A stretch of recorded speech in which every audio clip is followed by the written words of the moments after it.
MB coaching ক্লাসের YouTube চ্যানেলে সবাইকে স্বাগত।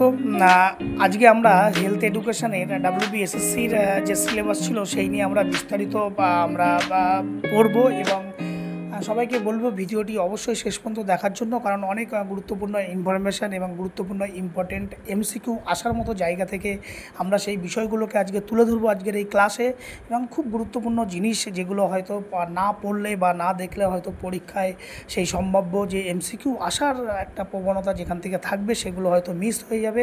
তাই সবাইকে বলবো ভিডিওটিকে গুরুত্ব সহকারে মনোযোগ দিয়ে ভিডিওটি শেষ পর্যন্ত দেখার জন্যে, এবং অবশ্যই ভিডিওটি যদি ভালো লেগে থাকে অবশ্যই ভিডিওটিতে লাইক করুন, কমেন্ট করুন এবং বন্ধুবান্ধবের সাথে যত পারুনটাকে শেয়ার করুন। এবং এমবি কোচিং ক্লাসের চ্যানেলটিকে যদি এখনও পর্যন্ত সাবস্ক্রাইব না করে থাকেন অবশ্যই চ্যানেলটিকে সাবস্ক্রাইব করে দিন, কারণ এমবি কোচিং ক্লাসে এই WBSSC PG স্কেলের সমস্ত ক্লাস ভিডিও এবং সেই পরীক্ষা সম্পর্কিত বিস্তারিত তথ্য সবার আগে ইউটিউব চ্যানেলে আপনাদের জন্য প্রোভাইড করে। চলো আমরা শুরু করি।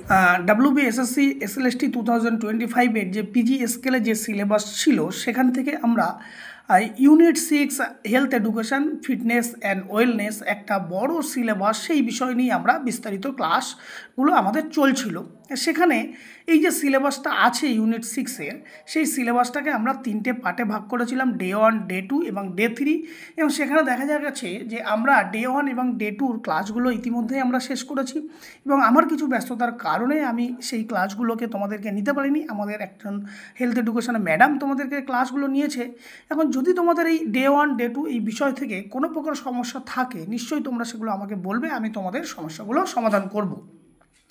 আজকে আমি তোমাদেরকে ক্লাস নেব এবং আমি আজকে যে বিষয়টা আজকে যে এই হেলথ এডুকেশনে ডে 3-র যে বিষয়টাকে রয়েছে সেই বিষয় সম্পর্কে আমরা বিস্তারিত কথা বলবো, যেখানে physical activity, health benefit, concept of aerobic anaerobic exercise, different types of exercise, fitness development, weight management, obesity, BMI, body composition, balance diet, food nutrition, sports nutrition, types of nutrition, macro micro, role of carbohydrate, protein, fat, minerals for sports performance. এই বিষয়গুলো নিয়ে খুব গুরুত্বপূর্ণ বিষয় health এডুকেশনে। তোমাদের এই যে syllabus যেটা আছে সেখান থেকে কিন্তু পরীক্ষায় MCQ আসবেই, কোনো না কোনো একটা বা দুটো তিনটে প্রশ্ন। সেই জন্যে এটাকে খুব গুরুত্ব সহকারে খুব মনোযোগ আকারে এই বিষয়টাকে পড়তে হবে। যদি পড়তে কখনো অসুবিধা হয় বা কিছু বুঝতে অসুবিধা হয় নিশ্চয়ই তোমরা আমাকে বলবে, আমি তোমাদের সেই প্রবলেমগুলোকে সলভ করব। এখন এই বিষয়টার মধ্যে যখন তোমরা পড়তে গিয়ে আমি এই নোটসটা তোমাদেরকে প্রোভাইড করে দেবো এবং তোমরা সেখান থেকে ডিটেলসে দেখে নেবে। একদম তোমাদের এক্সাম বেস করে সেই মতো করে পড়া আছে। চলো তাহলে আমরা শুরু করি। প্রথমে আমাদের যে টপিক ছিল physical activity and health benefit. তাহলে সবার আগে এই হেলথ বেনিফিট পড়ার আগে আমাদের জানতে হবে ফিজিক্যাল অ্যাক্টিভিটি বলতে আমরা কি বুঝি, কাকে আমরা ফিজিক্যাল অ্যাক্টিভিটি বলবো। দেখো সিম্পল জিনিস, ফিজিক্যাল অ্যাক্টিভিটি মানে এনি কাইন্ডস অফ মুভমেন্ট। অর্থাৎ দেখো এখানে আমরা লিখেছি physical activity in any body movement, যে কোনো ধরনের বডি মুভমেন্ট কী করছে, প্রডিউস বাই স্কেলিটাল মাসেল। অর্থাৎ আমাদের যে বডিতে যে স্কেলিটাল মাসেল আছে সেইটার দ্বারা যে কোনো ধরনের মুভমেন্ট করব, তাকেই আমরা কি বলবো, ফিজিক্যাল অ্যাক্টিভিটি। এইটা কি ডিমান্ড করে, দ্যাট রিকোয়ার, তার জন্য প্রয়োজন, এই যে মুভমেন্টগুলো করছি কি প্রয়োজন, এনার্জি এক্সপেন্ডিচার। অর্থাৎ এই যে আমরা ধরো রানিং, জগিং, হাঁটছি, যে আমি তোমাদের সাথে এখন ক্লাস নিচ্ছি, কথা বলছি, এগুলো কি আমাদের স্কেলিটাল মাসেলের মুভমেন্ট হচ্ছে, বিভিন্ন প্রকার মাসেলসের মুভমেন্ট হচ্ছে। তার ফলে কী হচ্ছে, আমাদের এনার্জি এক্সপেন্ডিচার হচ্ছে। এই এনার্জি এক্সপেন্ডিচার হবে এবং এনি বডি পার্টসের যে মুভমেন্ট হবে তাকেই আমরা সিম্পলি কী বলবো, তাকেই আমরা বলবো ফিজিক্যাল অ্যাক্টিভিটি। এটা কি কেমন ধরনের, it include all type of movement, any kind of movement such as walking, running, jogging, cycling, playing, talking, exercise, any type of sports kind of movement, everything তাকেই আমরা কি বলবো, ফিজিক্যাল অ্যাক্টিভিটি। ক্লিয়ার? দেখো তাহলে এই কনসেপ্টটাকে ক্লিয়ার করো। Physical activity কি, ফিজিক্যাল অ্যাক্টিভিটি সিম্পল জিনিস, any kind of movement that produced by skeletal muscle that require for energy expenditure, তাকেই আমরা কি বলবো, ফিজিক্যাল অ্যাক্টিভিটি। এই যে ধরো এখানে তোমাদের যে ডেফিনেশনগুলো লেখা আছে তোমরা দেখো খুব সিম্পল, তোমাদের মতো করে পরীক্ষার এক্সাম মতো করে লেখা আছে। এইবার আমরা জানবো এই টাইপস অফ ফিজিক্যাল অ্যাক্টিভিটি, অর্থাৎ সেই যে শারীরিক ক্রিয়াকলাপ এনি কাইন্ড অফ মুভমেন্ট তোমাদেরকে বললাম, সেই মুভমেন্টগুলো কত প্রকার, কেমন এবং কী কী। দেখো ফিজিক্যাল অ্যাক্টিভিটির মুভমেন্টসগুলো আমি তোমাদের এক্সামের জন্যে এখানে কতগুলো ভাগে 4টে পার্টে আমি তোমাদেরকে ভাগ করেছি, যে আমরা অ্যাক্টিভিটিগুলো করি তার ধরনের উপর কী কী সেগুলো আমরা যদি দেখে নিই।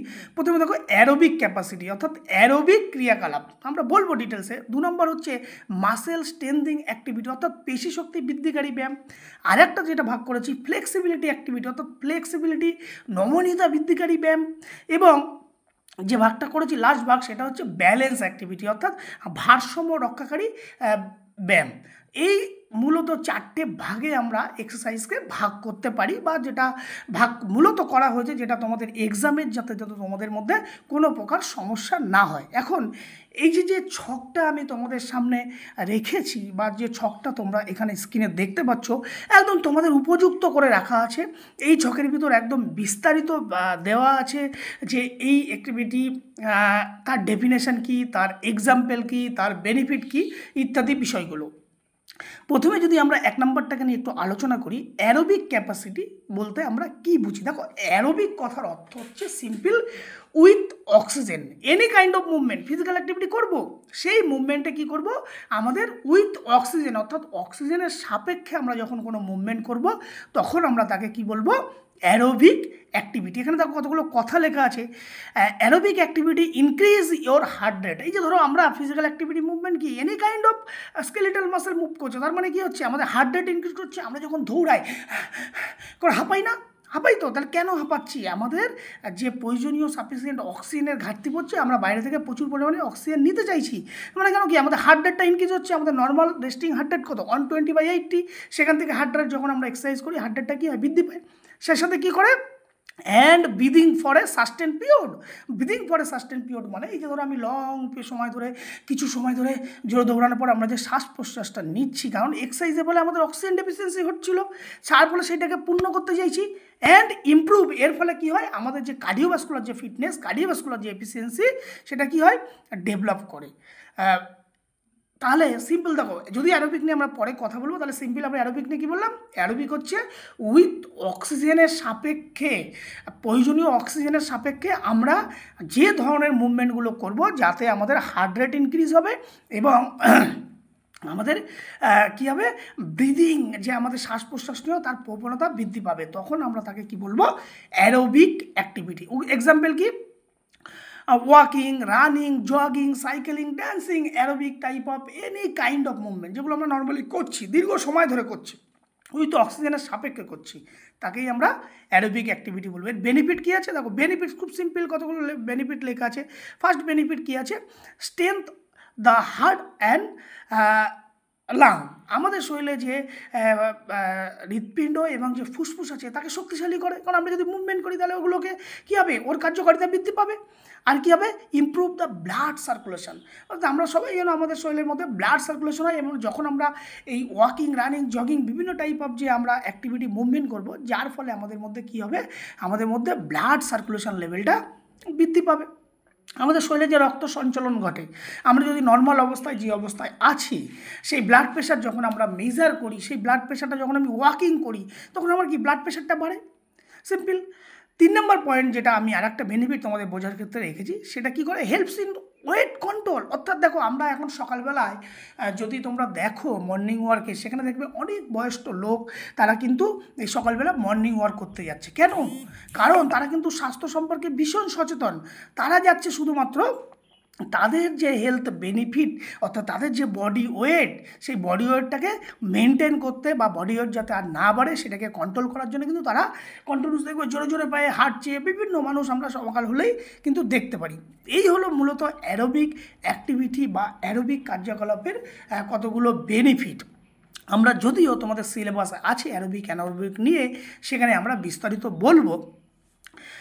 তারপরে আছে দেখো সেকেন্ড যে ভাগটা আমরা টাইপস অফ এক্সারসাইজের সেকেন্ড যে ভাগটা আমরা করেছিলাম, সেখানটা দেখো লেখা আছে মাসেল স্ট্রেন্থিং অ্যাক্টিভিটি, অর্থাৎ পেশি শক্তি বৃদ্ধিকারী ব্যায়াম, অর্থাৎ পেশিকে আমরা যে নর্মাল যে আমাদের পেশি শক্তি, আগে আমরা জানতে হবে শক্তি কাকে বলে। স্ট্রেংথ হচ্ছে সিম্পল ডেফিনেশন আমি তোমাদেরকে বলেছিলাম, strength is the ability to overcome the resistance, অর্থাৎ বাধার বিরুদ্ধে যখন আমরা কোনো কাজ করব, যে কোনো বাধা, এই হাঁটছি, চলছি, কথা বলছি, এগুলো কি বাধা, এই বাধার বিরুদ্ধে যখন আমরা কোনো কাজ করব তখনই আমরা তাকে কি বলবো, স্ট্রেংথ। এখন স্ট্রেংথটাকে তো নর্মাল কথা বললাম আমরা, যে আমাদের নর্মাল জীবনযাপন করতে গেলে আমাদের এই সমস্ত অ্যাক্টিভিটি বাধার বিরুদ্ধে কাজ করাকেই শক্তি বলে। এখন এই আমরা ডেইলি লাইফ অ্যাক্টিভিটিকে যদি আমরা একটু ভালো করে করতে যাই, আর একটু অ্যাক্টিভভাবে সক্রিয়ভাবে পার্টিসিপেশন করতে যাই, তাহলে কিন্তু আমাদের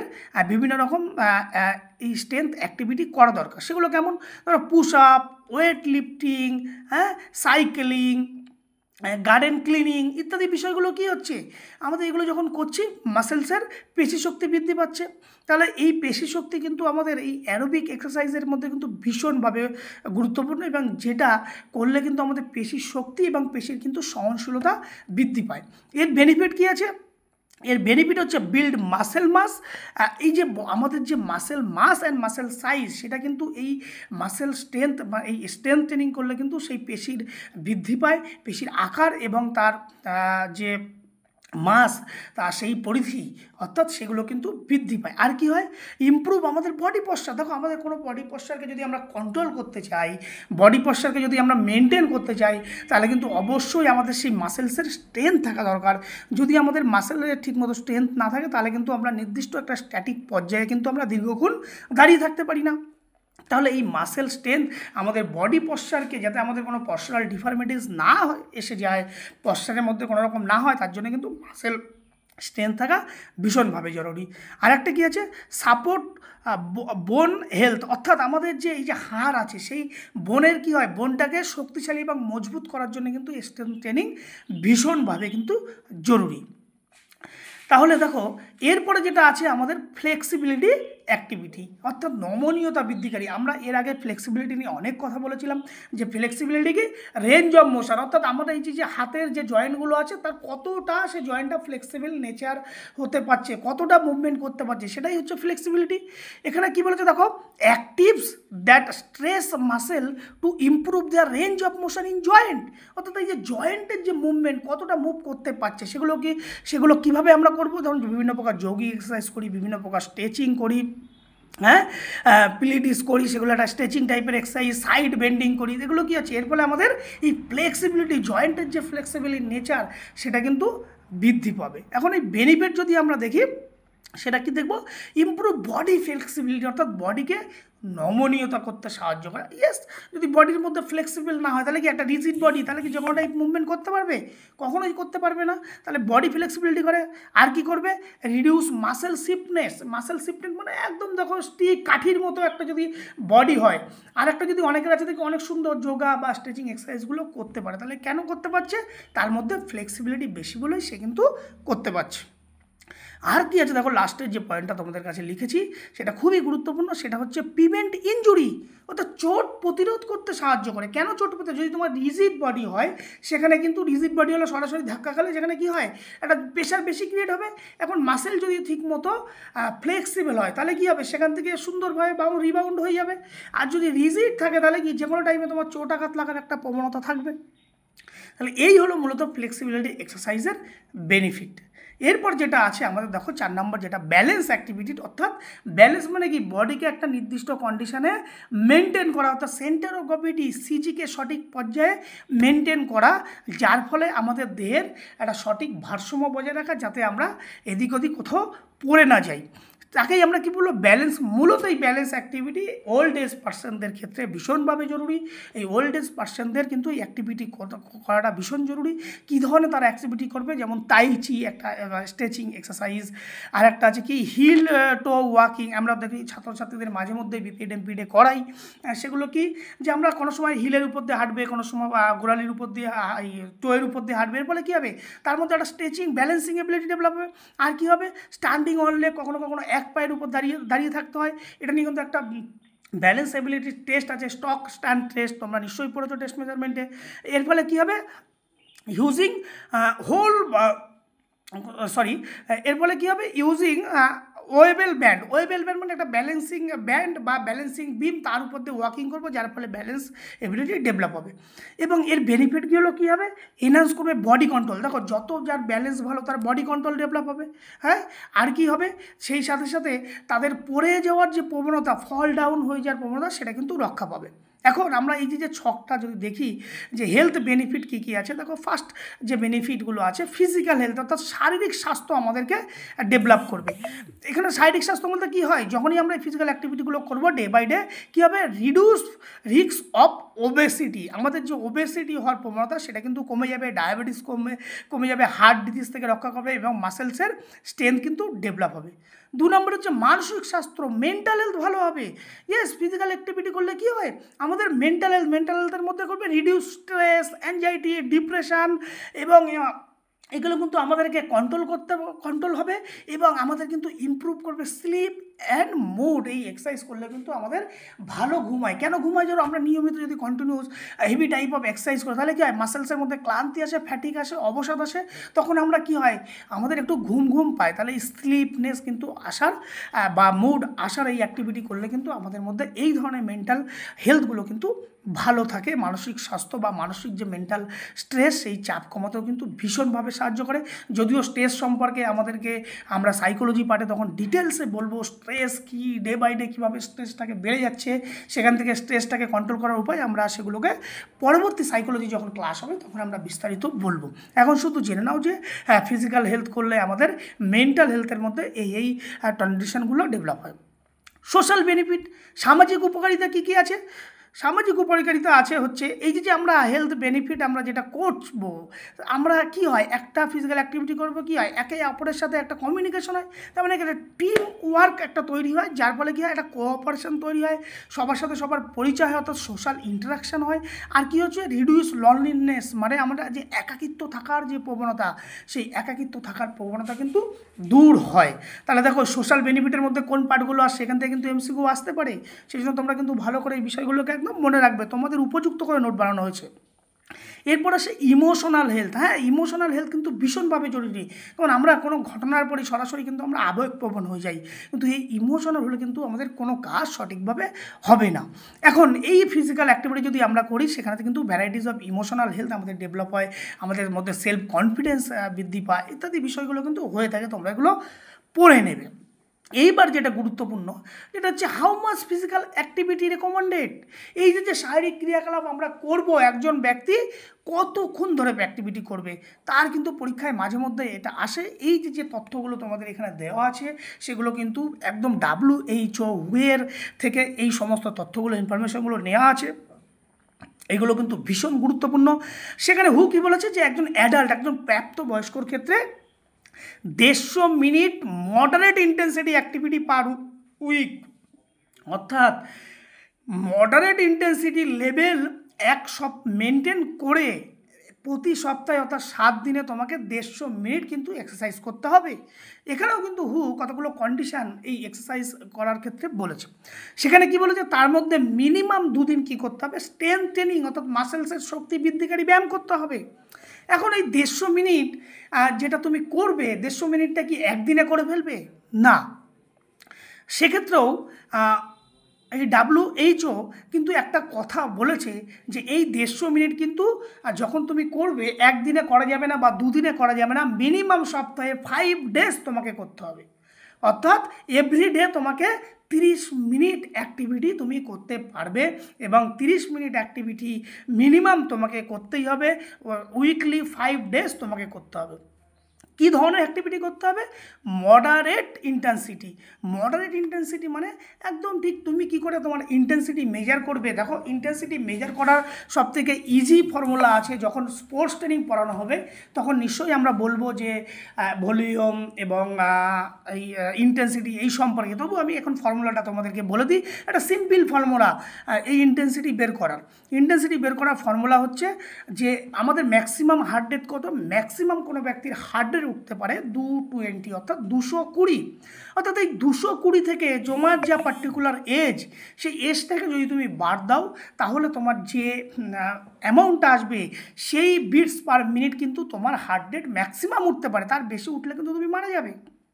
এখন সাপোজ ইমাজিন করো তোমার বয়স হচ্ছে 30 বছর বা 20 বছর, আমি যদি 20 বছর ধরি তাহলে ম্যাক্সিমাম হার্ট রেট কত 220, তাহলে তোমার যে ম্যাক্সিমাম হার্ট রেট কত হবে 220 মাইনাস ইয়োর এজ মিনস 20 বছর, তাহলে 220 থেকে 20 বিয়োগ করলে 200, তাহলে 200 বিটস পার মিনিট এটা হচ্ছে তোমার ম্যাক্সিমাম হার্ট রেট, তার 60%।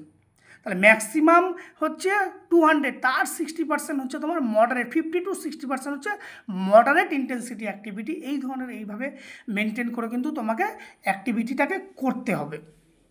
এখন এই অ্যাক্টিভিটির ক্ষেত্রে কিন্তু আবার যে স্ট্রেংথ ট্রেনিং করবে সেই স্ট্রেংথ ট্রেনিং কিন্তু পরপর 2 দিন করা যাবে না, একদিন স্ট্রেংথ ট্রেনিং করার পর একদিন রেস্ট দিয়ে দ্বিতীয় দিন কিন্তু আবার স্ট্রেংথ ট্রেনিং করতে হবে। এইখান থেকে কিন্তু ভীষণ গুরুত্বপূর্ণ মাঝে মধ্যে এসে থাকে যে একজন প্রাপ্তবয়স্ক মানুষ দিনে কত ঘন্টা বা কত মিনিট এক্সারসাইজ করা উচিত নর্মাল জীবনযাপন করার জন্য। সেক্ষেত্রে কিন্তু 30 minutes per day, weekly 5 days, minimum 5 days করতে হবে এবং উইকলি টোটাল 150 মিনিটস কিন্তু এই অ্যাক্টিভিটি, ফিজিক্যাল অ্যাক্টিভিটি করা উচিত একজন প্রাপ্তবয়স্ক মানুষের ক্ষেত্রে। এখন যদি আমরা এই অ্যাক্টিভিটিটাকে যদি আমরা চাইল্ড বা শিশুদের ক্ষেত্রে যদি আমরা দেখি, সেক্ষেত্রে কিন্তু একটা যেটা বলেছে শিশুদের জন্য রেকমেন্ডেশন করেছে যে at least 60 minute daily of active play and movement. শিশুদের ক্ষেত্রে বলেছি যে মিনিমাম যেন সেই বাচ্চা বা সেই শিশুটা 60 মিনিট অর্থাৎ 1 আওয়ার যেন সে ধরনের অ্যাক্টিভিটি করে। কী ধরনের অ্যাক্টিভিটি করে? তা প্লে মুভমেন্ট, সে তার নিজের ইচ্ছা স্বাধীন মতো খেলবে, যে কোনো টাইপ অফ মুভমেন্ট করবে, তার মতো করে খেলবে। এখানে কিন্তু কোনো ইন্টেন্সিটি কোনো দেওয়া নেই যে কী ধরনের ইন্টেন্সিটি মেনে করবে, তাকে বলেছে প্লে বেসড মুভমেন্ট করতে। সে তার নিজের ইচ্ছা মতো স্বাধীনভাবে কিন্তু সে খেলবে। তখন আমরা তাকে কি বলবো, তখন এই যে 60 মিনিটের যে খেলা বা এই যে তাদের যে different types of movement type of activity কিন্তু শিশুদের ক্ষেত্রে রেকমেন্ডেশন করে গেছে। তাহলে দেখো এই বিষয়গুলোর মধ্যে দেখো অ্যাডাল্টের ক্ষেত্রে কি বলেছিলাম আমরা 30 মিনিটস পার ডে, উইকলি কত মিনিট, মিনিমাম না 5 ডেজ পার উইক। এমন ইচ্ছা হলো যে একদিনে 150 মিনিট করবো এমন কিন্তু নয়। তাহলে 5 ডে 5 দিন আমরা করব, 5 দিন করব, প্রত্যেক দিন আমরা 30 মিনিট করে এই অ্যাক্টিভিটি আমরা করব। ক্লিয়ার? শিশুদের ক্ষেত্রে এবার না, এখানে আরেকটা প্রশ্ন আছে, কী ধরনের অ্যাক্টিভিটি করতে বলেছে? Moderate intensity activity. মডারেট, তাহলে এই যে মডারেট ইন্টেন্সিটি তুমি কী করে বের করবে? প্রত্যেকটা ইন্ডিভিজুয়াল আলাদা, তোমরা সেগুলোকে বলা হয়েছে। আর শিশুদের ক্ষেত্রে কত মিনিট করা উচিত? 60 মিনিটস ডেলি, এভরিডে 60 মিনিট। সেখানে কিন্তু 5 ডেজের কথা বলা নেই, অর্থাৎ সপ্তাহে 7 ডেজ, 7 ডেজে কিন্তু প্লে মুভমেন্ট করবে, তার নিজের ইচ্ছা স্বাধীনভাবে কিন্তু সে মুভমেন্ট করবে। সেটাই হচ্ছে কিন্তু এই যে শিশুদের ক্ষেত্রে রেকমেন্ডেশন করেছে। এখন ওল্ড এজের ক্ষেত্রে কী করেছে? ওল্ড এজের ক্ষেত্রে WHO কোনো ইন্টেন্সিটি, কোনো টাইমস লিমিট কিচ্ছু বলেনি, শুধু যে কথা বলা হয়েছে যে ওল্ড এজের ক্ষেত্রে শুধুমাত্র ফ্লেক্সিবিলিটি, ব্যালেন্স এবং ফ্লেক্সিবিলিটি, তাদের মধ্যে যাতে নমনীয়তা এবং ভারসাম্য রক্ষাকারী বিভিন্ন প্রকার যে স্ট্রেচিং এক্সারসাইজ সেইগুলোকে করার রেকমেন্ডেশন করেছে হচ্ছে WHO। ক্লিয়ার? তাহলে শুধু বয়স্ক মানুষ কী করবে? ব্যালেন্স এবং ফ্লেক্সিবিলিটি টাইপের এক্সারসাইজ করবে। এই হচ্ছে যে প্রথম পার্টের যে টপিক তোমাদের ছিল যে physical activity and health benefit. তাহলে দেখো ছোট্ট একটা টার্ম ছিল ফিজিক্যাল অ্যাক্টিভিটি হেলথ বেনিফিট, তার মধ্যে কতগুলো বিষয় আমাদেরকে জানতে হলো। যে কোনো সময় কিন্তু এখান থেকে বিভিন্ন ধরনের MCQ আসবে, তাই আশা করি বোধহয় তোমাদের ক্লিয়ার। যদি এর মধ্যেও যদি কিছু না থাকে নিশ্চয়ই তোমরা আমাকে বলো, আমি তোমাদেরকে বলছি, না হলে আমরা পরের টপিকে চলে যাচ্ছি। ওকে, বেশ। পরের টপিকে দেখো তোমাদের যেটা টপিক আছে সেটা হচ্ছে concept of aerobic and anaerobic exercise.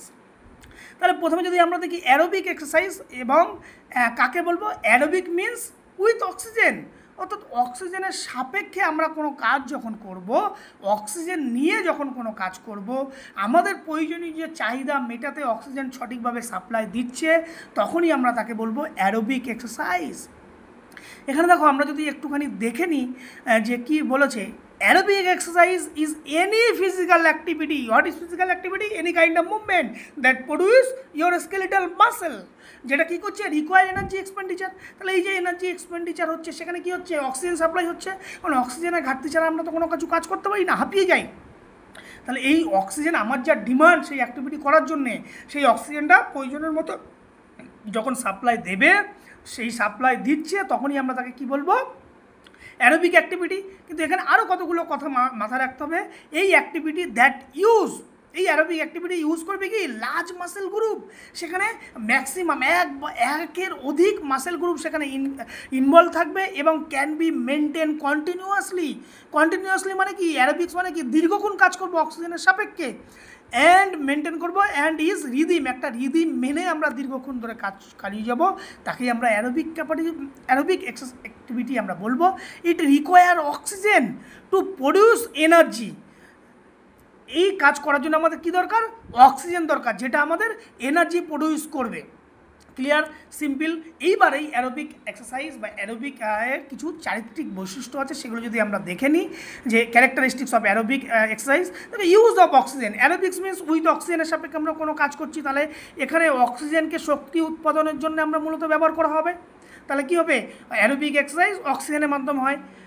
Perform করবে কি মডারেট ইন্টেন্সিটি, এখানে কিন্তু খুব হাই লেভেলের ইন্টেন্সিটি কিন্তু হবে না, মডারেট ইন্টেন্সিটি মানে অর্থাৎ একটা যে মিডিয়াম যে ইন্টেন্সিটি, তোমার যে ইন্টেন্সিটি সেটা মেনে অ্যাক্টিভিটি হবে। Done for long duration, minimum কতক্ষণ ডিউরেশন, 10 মিনিটস, অর্থাৎ তুমি লং ডিউরেশনে কাজ করবে, ম্যাক্সিমাম মিনিমাম কিন্তু তোমাকে 10 মিনিট সেই অ্যাক্টিভিটিটাকে একটা কন্টিনিউয়াসলি এবং একটা রিদিম মেনে কিন্তু তোমাকে করতে হবে। 4 নম্বর কী আছে, লার্জ মাসেল গ্রুপ ইনভলভ। হ্যাঁ, অ্যারোবিক অ্যাক্টিভিটি আমরা যখন করবো সেখানে আমাদের কী হচ্ছে, আমরা যখন দৌড়াচ্ছি হাঁটছি, সেখানে কী হচ্ছে, আমাদের ম্যাক্সিমাম পুরো হোল বডি মুভমেন্ট করছে, তাহলে লার্জ মাসেল ইনভলভ। আর কি মেনটেন করতে হবে, রিদিমিং অ্যান্ড কন্টিনিউ ম্যানার। তাহলে এই যে অ্যারোবিক এক্সারসাইজ যেহেতু long term process, minimum 10 minute activity করতে হচ্ছে, সেখানে একটা রিদিম মেনে করতে হবে। যেগুলো যারা ওয়াকিং করে, একটা রিদিম মেনে তারা কন্টিনিউয়াসলি ওয়াকিং করে যাচ্ছে, এর ফলে কী হবে, হার্ট এবং লাভ এফিসিয়েন্সি আমাদের ডেভেলপ হবে।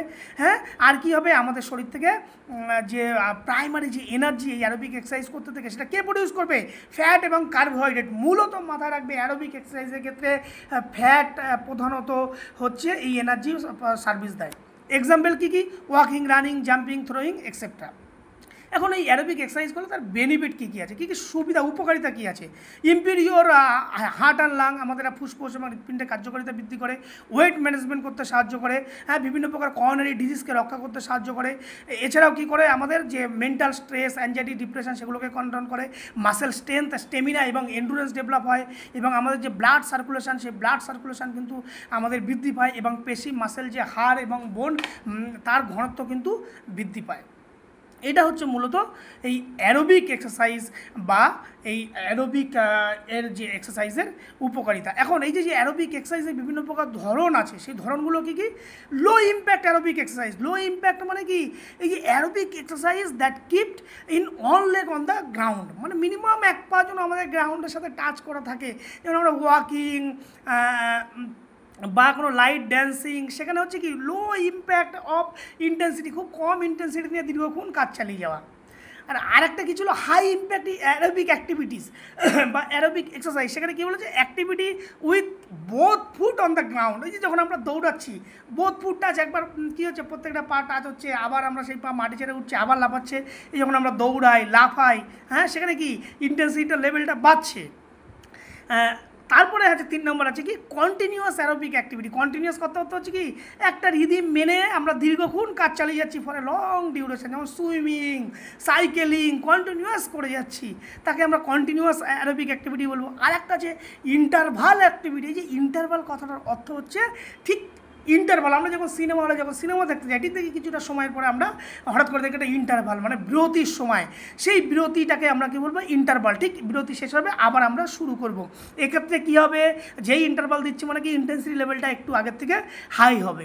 যেমন এখানে কি বলেছে, brisk walk with support boost of running, অর্থাৎ দ্রুত আমরা হাঁটবো, হাঁটার সাথে সাথে কী করবো, দৌড়াবো। ধরো আমরা যে সকালবেলা মর্নিং ক্লাস অনেক সময় দেখা যায়, তোমাদের দৌড় শুরু করো, যখন তোমরা হাঁপিয়ে যাও কী করো, হঠাৎ করে একটু হেঁটে নাও, হেঁটে নেওয়ার পরে যে এনার্জি পেয়ে গেলে আবার তুমি দৌড় শুরু করো।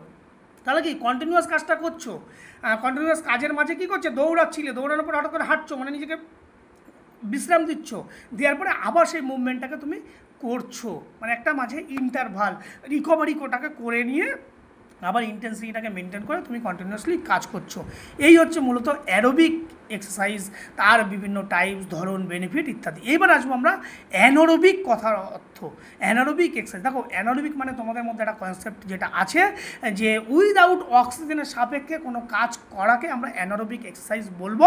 কিন্তু মাথায় ঢুকিয়ে রাখো, উইদাউট অক্সিজেনের সাপেক্ষে কোনো কাজ সম্ভব নয়, কারণ সবার আগে কিন্তু আমাদের অ্যারোবিক ক্যাপাসিটি আসে, তারপরে কিন্তু অ্যানারোবিক। কারণ তুমি যে অ্যাক্টিভিটিটাকে প্রথমে শুরু করতে গেলে তোমাকে প্রথমে কখন অ্যানারোবিক আসে, প্রথমে তোমাকে সেই মাসেল অক্সিজেন সাপ্লাই দিচ্ছে, সেই অক্সিজেন যখন তুমি প্রয়োজনের মতো পেয়ে যাচ্ছ, যা ডিমান্ড সেই মতো করে তোমার চাহিদা যখনই পূর্ণ হয়ে যাচ্ছে, তখন কিন্তু অ্যানারোবিক কখন, যখন মাসেলের অক্সিজেন ঠিকমতো সাপ্লাই প্রডিউস করতে পারছে না, ঘাটতি হচ্ছে, তখনই সেটা কি হবে, অ্যানারোবিক এক্সারসাইজ। মানে যা দরকার তাই সেই মতো তোমার কাছে সাপ্লাই হচ্ছে না। ধরো আমি একটা সিম্পল এক্সাম্পল দিই, তুমি বাজারে গেছো 100 টাকা নিয়ে, 100 টাকার বাজার করতে গেলে, এখন তুমি বাজার করলে কি 100 টাকার বেশি বাজার করেছো, করার পরে তোমার কিছুটা ঘাটতি পড়েছে, এবং সেই ঘাটতিটা মেটাবে কী করে, অন্য কারোর কাছ থেকে ধার নিলে, বা তুমি সেই বাজারগুলো কী করলে, অন্য কারোর কাছ থেকে ধার নিয়ে বাজারটাকে কমপ্লিট করে বাড়ি ফিরে এসছো, সেই মতো অবস্থায় তুমি কাজটাকে কিন্তু কমপ্লিট করলে, সেটাই অ্যানারোবিক এক্সারসাইজ। এখানে দেখো কী লেখা আছে, anaerobic exercise is a type of physical activity with high intensity short burst মানে কি, বিস্ফোরক, খুব অল্প সময়ের জন্য কাজ করবে কিন্তু ইন্টেন্সিটি খুব হাই থাকবে, যেটার জন্য কী থাকবে, বডির demand for oxygen exist, the oxygen supply, অর্থাৎ প্রয়োজনীয় যে চাহিদা তার থেকে কিন্তু শরীরের চাহিদা অনেক বেশি। অর্থাৎ মাসেল এই যে বাজার করতে গিয়ে যে তুমি যে বাজার করে ফেলেছো 150 টাকার, 100 টাকা নিয়ে গেছো, ডিমান্ড কি তোমার 150 টাকা দরকার, চাহিদা যে পরিমাণ, তোমার চাহিদা কিন্তু অনেক বেশি কিন্তু সাপ্লাই কম, অক্সিজেনের ঘাটতি পড়ছে, এই অবস্থায় কাজ চালিয়ে যাওয়ার যে ক্ষমতা, তাকেই আমরা কি বলবো, অ্যানারোবিক এক্সারসাইজ। এখন এরও কিছু চারিত্রিক বৈশিষ্ট্য আছে, সেগুলো কি কি, does not use oxygen for energy produce, অর্থাৎ শক্তি উৎপাদনের জন্য অক্সিজেনের ব্যবহার করা হয় না। ক্লিয়ার? মানে অ্যানারোবিক মিনস আমরা কী জানলাম, উইদাউট অক্সিজেন, অর্থাৎ অক্সিজেন আমাদের প্রয়োজনের তুলনায় যে পরিমাণ চাহিদা দরকার সেই পরিমাণ সাপ্লাই নেই, সেই জন্য বলেছে does not use oxygen for energy production, এনার্জিটা অন্য কোনো জায়গা থেকে আমাকে প্রডিউস করে, সেটা আমরা বলবো একটু পরেই। আর কি বলেছে, পারফর্ম হাই ইন্টেন্সিটি, উচ্চ তীব্রতায় কাজ করব। 3 নম্বর কী আছে, শর্ট ডিউরেশন, যেহেতু ইন্টেন্সিটি ভালো, এই যে ভলিউম আর ইন্টেন্সিটি পোস্টারিংয়ে বলবো, এদের দুজনের মধ্যে সম্পর্ক ভালো না। ইন্টেন্সিটি কেন ভালো না, ইন্টেন্সিটি যদি ডান দিকে যায় ভলিউম বাম দিকে যাবে, অর্থাৎ ইন্টেন্সিটি যদি বেশি হয় ভলিউম কী হবে, ভলিউম কম হবে, আবার ইন্টেন্সিটি যদি কম হয় ভলিউম কী হবে, বেশি হবে। এর জন্য মিনিমাম ডিউরেশন কত, মিনিমাম ডিউরেশন হচ্ছে 2 মিনিট হবে। আর কি করবে, ইউজ করবে স্টোর গ্লাইকোজেন, যেটা ভেরি ইম্পর্টেন্ট, এমসিকিউ মাঝে মধ্যেই আসে, ইন মাসেল ফর এনার্জি, এই যে এনার্জিটা প্রডিউস হচ্ছে, মাসেলে যে গ্লাইকোজেন জমা হচ্ছে, স্টোর গ্লাইকোজেন, সেই গ্লাইকোজেন থেকে কিন্তু শক্তি কিন্তু এই অ্যানারোবিক এক্সারসাইজের ক্ষেত্রে প্রডিউস করা হয়। মাথায় রাখতে হবে, অ্যানারোবিক এক্সারসাইজের জন্য মাসেল গ্লাইকোজেন থেকে শক্তি প্রোভাইড করা হয়। এটা আর কি করছে, খুব স্বল্প সময়ের জন্য কিন্তু বিস্ফোরক মানে এক্সপ্লোসিভ পাওয়ার, এক্সপ্লোসিভ বুস্ট, সেটা কিন্তু এটাকে এই অ্যানারোবিক এক্সারসাইজের ক্ষেত্রে হয়। আর কি করে, মাসেল স্ট্রেংথ, মাসেল পাওয়ার এবং স্পিড, তার গতি ক্ষমতা বৃদ্ধি পায় মাসেলসের। আর সবথেকে আছে কি, ল্যাকটিক অ্যাসিড। হ্যাঁ, এই অ্যানারোবিক এক্সারসাইজে কিন্তু পেশিতে ল্যাকটিক অ্যাসিড জমা হয়। এক্সাম্পল কী কী আছে দেখো, দ্রুত হাঁটা, আমি জোরে জোরে দৌড়াচ্ছি, sprinting, walking, jumping, push up, দ্রুত হাঁটা না, দ্রুত দৌড়ানো, স্প্রিন্টিং যখন করছি, ধরো 100 মিটার স্প্রিন্ট। ক্লিয়ার? এরপরে হচ্ছে এই যে অ্যানারোবিক এক্সারসাইজগুলোকে আমরা বললাম, সেই অ্যানারোবিক এক্সারসাইজের আমরা বা কী বলেছিলাম, আমি তোমাদেরকে একবার একটা বলে নিচ্ছি যে অ্যানারোবিক এক্সারসাইজ হচ্ছে তোমার যে পরিমাণ দরকার অক্সিজেনের সাপ্লাই, সেই অক্সিজেন তোমাকে বডিতে সেই কাজটা করার জন্য সাপ্লাই দিতে পারছে না, অক্সিজেনের ঘাটতি পড়ছে। সেই অক্সিজেনের ঘাটতি মেটাতে আমরা কী করছি, তখন কিন্তু কাজটা তো কমপ্লিট করতে হবে, তুমি অন্য কাছ থেকে ধার নিচ্ছ, সেই ধার নেওয়াটা যে তুমি ধার নিয়ে কাজটাকে সম্পূর্ণ করছো। অ্যানারোবিক কী করে, অ্যানারোবিক সেই সময় কী করছে, পেশিতে যে গ্লাইকোজেন জমা আছে সেই গ্লাইকোজেন থেকে শক্তি উৎপন্ন হয়ে কিন্তু কাজটাকে করছে। একে আমরা বলবো অ্যানারোবিক এক্সারসাইজ বা অ্যানারোবিক অ্যাক্টিভিটি। এই যে তোমার কাজটা তুমি সম্পূর্ণভাবে করছো, পেশির গ্লাইকোজেন তোমায় কিন্তু সাপ্লাইটা দিয়ে দিল, কাজটা তুমি যে অন্যের কাছ থেকে টাকাটা ধার নিয়ে বাজারে গেছো, 150 টাকার বাজার করেছো, এই যে 50 টাকা তোমার যে ঘাটতি, সেই ঘাটতিটা অন্যজনের কাছ থেকে তুমি ধার নিয়েছো। তোমার বন্ধুকে বললে যে আমাকে 50 টাকা ফোনপে করে দে বা আমাকে 50 টাকা পাঠিয়ে দে, বাজার করেছি, আমার কাছে 100 টাকা নিয়ে গেছি, 50 টাকা নেই, তাহলে অন্যর কারো কাছ থেকে নিয়ে কিন্তু সেই কাজটা সম্পূর্ণ করছো, তখনই আমরা তাকে অ্যানারোবিক এক্সারসাইজ বলবো। ক্লিয়ার? আশা করি বোধহয় তোমাদের বুঝতে কোনো সমস্যা নেই এবার অ্যানারোবিক এক্সারসাইজের ক্ষেত্রে। এইবার দেখো আমরা এই অ্যানারোবিক এক্সারসাইজের কিছু বেনিফিট দেখি, এর উপকারিতা কী। অ্যানারোবিক এক্সারসাইজ করলে আমাদের কী হয়? সিম্পল জিনিস, অ্যানারোবিক এক্সারসাইজ করলে আমাদের মাসেল স্ট্রেংথ এবং পাওয়ার বৃদ্ধি পায়, পেশির শক্তি এবং ক্ষমতা বৃদ্ধি করে। কারণ আমরা এটা তো ফাস্ট মুভমেন্ট করছি, হাই ইন্টেন্সিটি অ্যাক্টিভিটি করছি, তার মানে কি মাসেলসের স্ট্রেংথ এবং এক্সপ্লোসিভ পাওয়ার কিন্তু ডেভেলপ হবে, যার ফলে কী হবে? বিল্ড করবে মাসেল মাস, অর্থাৎ মাসেল হাইপারট্রফি। এই যে মাসেল হাইপারট্রফি মানে কি, আমরা যখন ডিফারেন্ট টাইপস অফ অ্যাক্টিভিটি করি মাসেলসের স্ট্রেংথ ট্রেনিং করাতে গেলে মাসেলসের আকার আকৃতি বৃদ্ধি পায়, তাকে আমরা মাসেল হাইপারট্রফি বলি। আর কি করবে? আমাদের স্পিড এবং এক্সপ্লোসিভ পাওয়ার কিন্তু ডেভেলপ হয়। এর মধ্যে আমাদের কি হবে? যে আমাদের মধ্যে যে বিশ্রামের সময় সব বেসাল মেটাবলিজম বিএমআর, সেগুলো কিন্তু যে বিশ্রাম সময় যে ক্যালোরি যে বার্ন করতে কিন্তু আমাদের সাহায্য করবে। আর কি করবে? আমাদের মধ্যে যে বোন ডেন্সিটি, অর্থাৎ হাড়ের যে ঘনত্ব, হাড় মূলত যে ক্যালসিয়াম ফসফরাস, তার ঘনত্ব বৃদ্ধি করতে সাহায্য করবে। আর কি করবে? আমাদের মধ্যে প্রডিউস করবে ফ্যাট লস, আমাদের শরীর থেকে ফ্যাট বার্ন হতে সাহায্য করবে, এবং আমাদের বডিতে কী করবে? পেশিকে টান করতে সাহায্য করবে, পেশির মাসেল ডেভেলপ করতে সাহায্য করবে। আর সবথেকে যেটা করবে, ইমপ্রুভ স্পোর্টস পারফরমেন্স, যেটা আমাদের মাসেল স্ট্রেংথ এবং মাসেল পাওয়ার, সেগুলো কিন্তু বৃদ্ধি করতে সাহায্য করবে। এখন এই অ্যানারোবিকের ক্ষেত্রেও আমরা অ্যানারোবিক এক্সারসাইজ বা ব্যায়ামকে কিন্তু আমাদের মতো করে আমরা 4 ভাগে ভাগ করেছি। একটা হচ্ছে স্ট্রেংথ ট্রেনিং, মূলত হচ্ছে কি যে আমাদের মাসেল স্ট্রেংথ এবং পাওয়ার ডেভেলপ করবো। প্রথমে হচ্ছে ডেভেলপ করতে হবে এই অ্যানারোবিক এক্সারসাইজকে বৃদ্ধি করার জন্যে। সেখানে আমরা কী করবো? দেখো, ভারী ওয়েট লিফটিং, ওয়েট তুললাম, বা কোনো রেজিস্ট্যান্স ব্যান্ড যে সাহায্য নিয়ে কোনো এক্সারসাইজ করবো, যার ফলে কী হবে? আমাদের এই স্ট্রেংথ, মাসেলসের স্ট্রেংথ কিন্তু আমাদের ডেভেলপ করতে হবে সবার আগে এই এক্সপ্লোসিভ স্ট্রেংথের ক্ষেত্রে।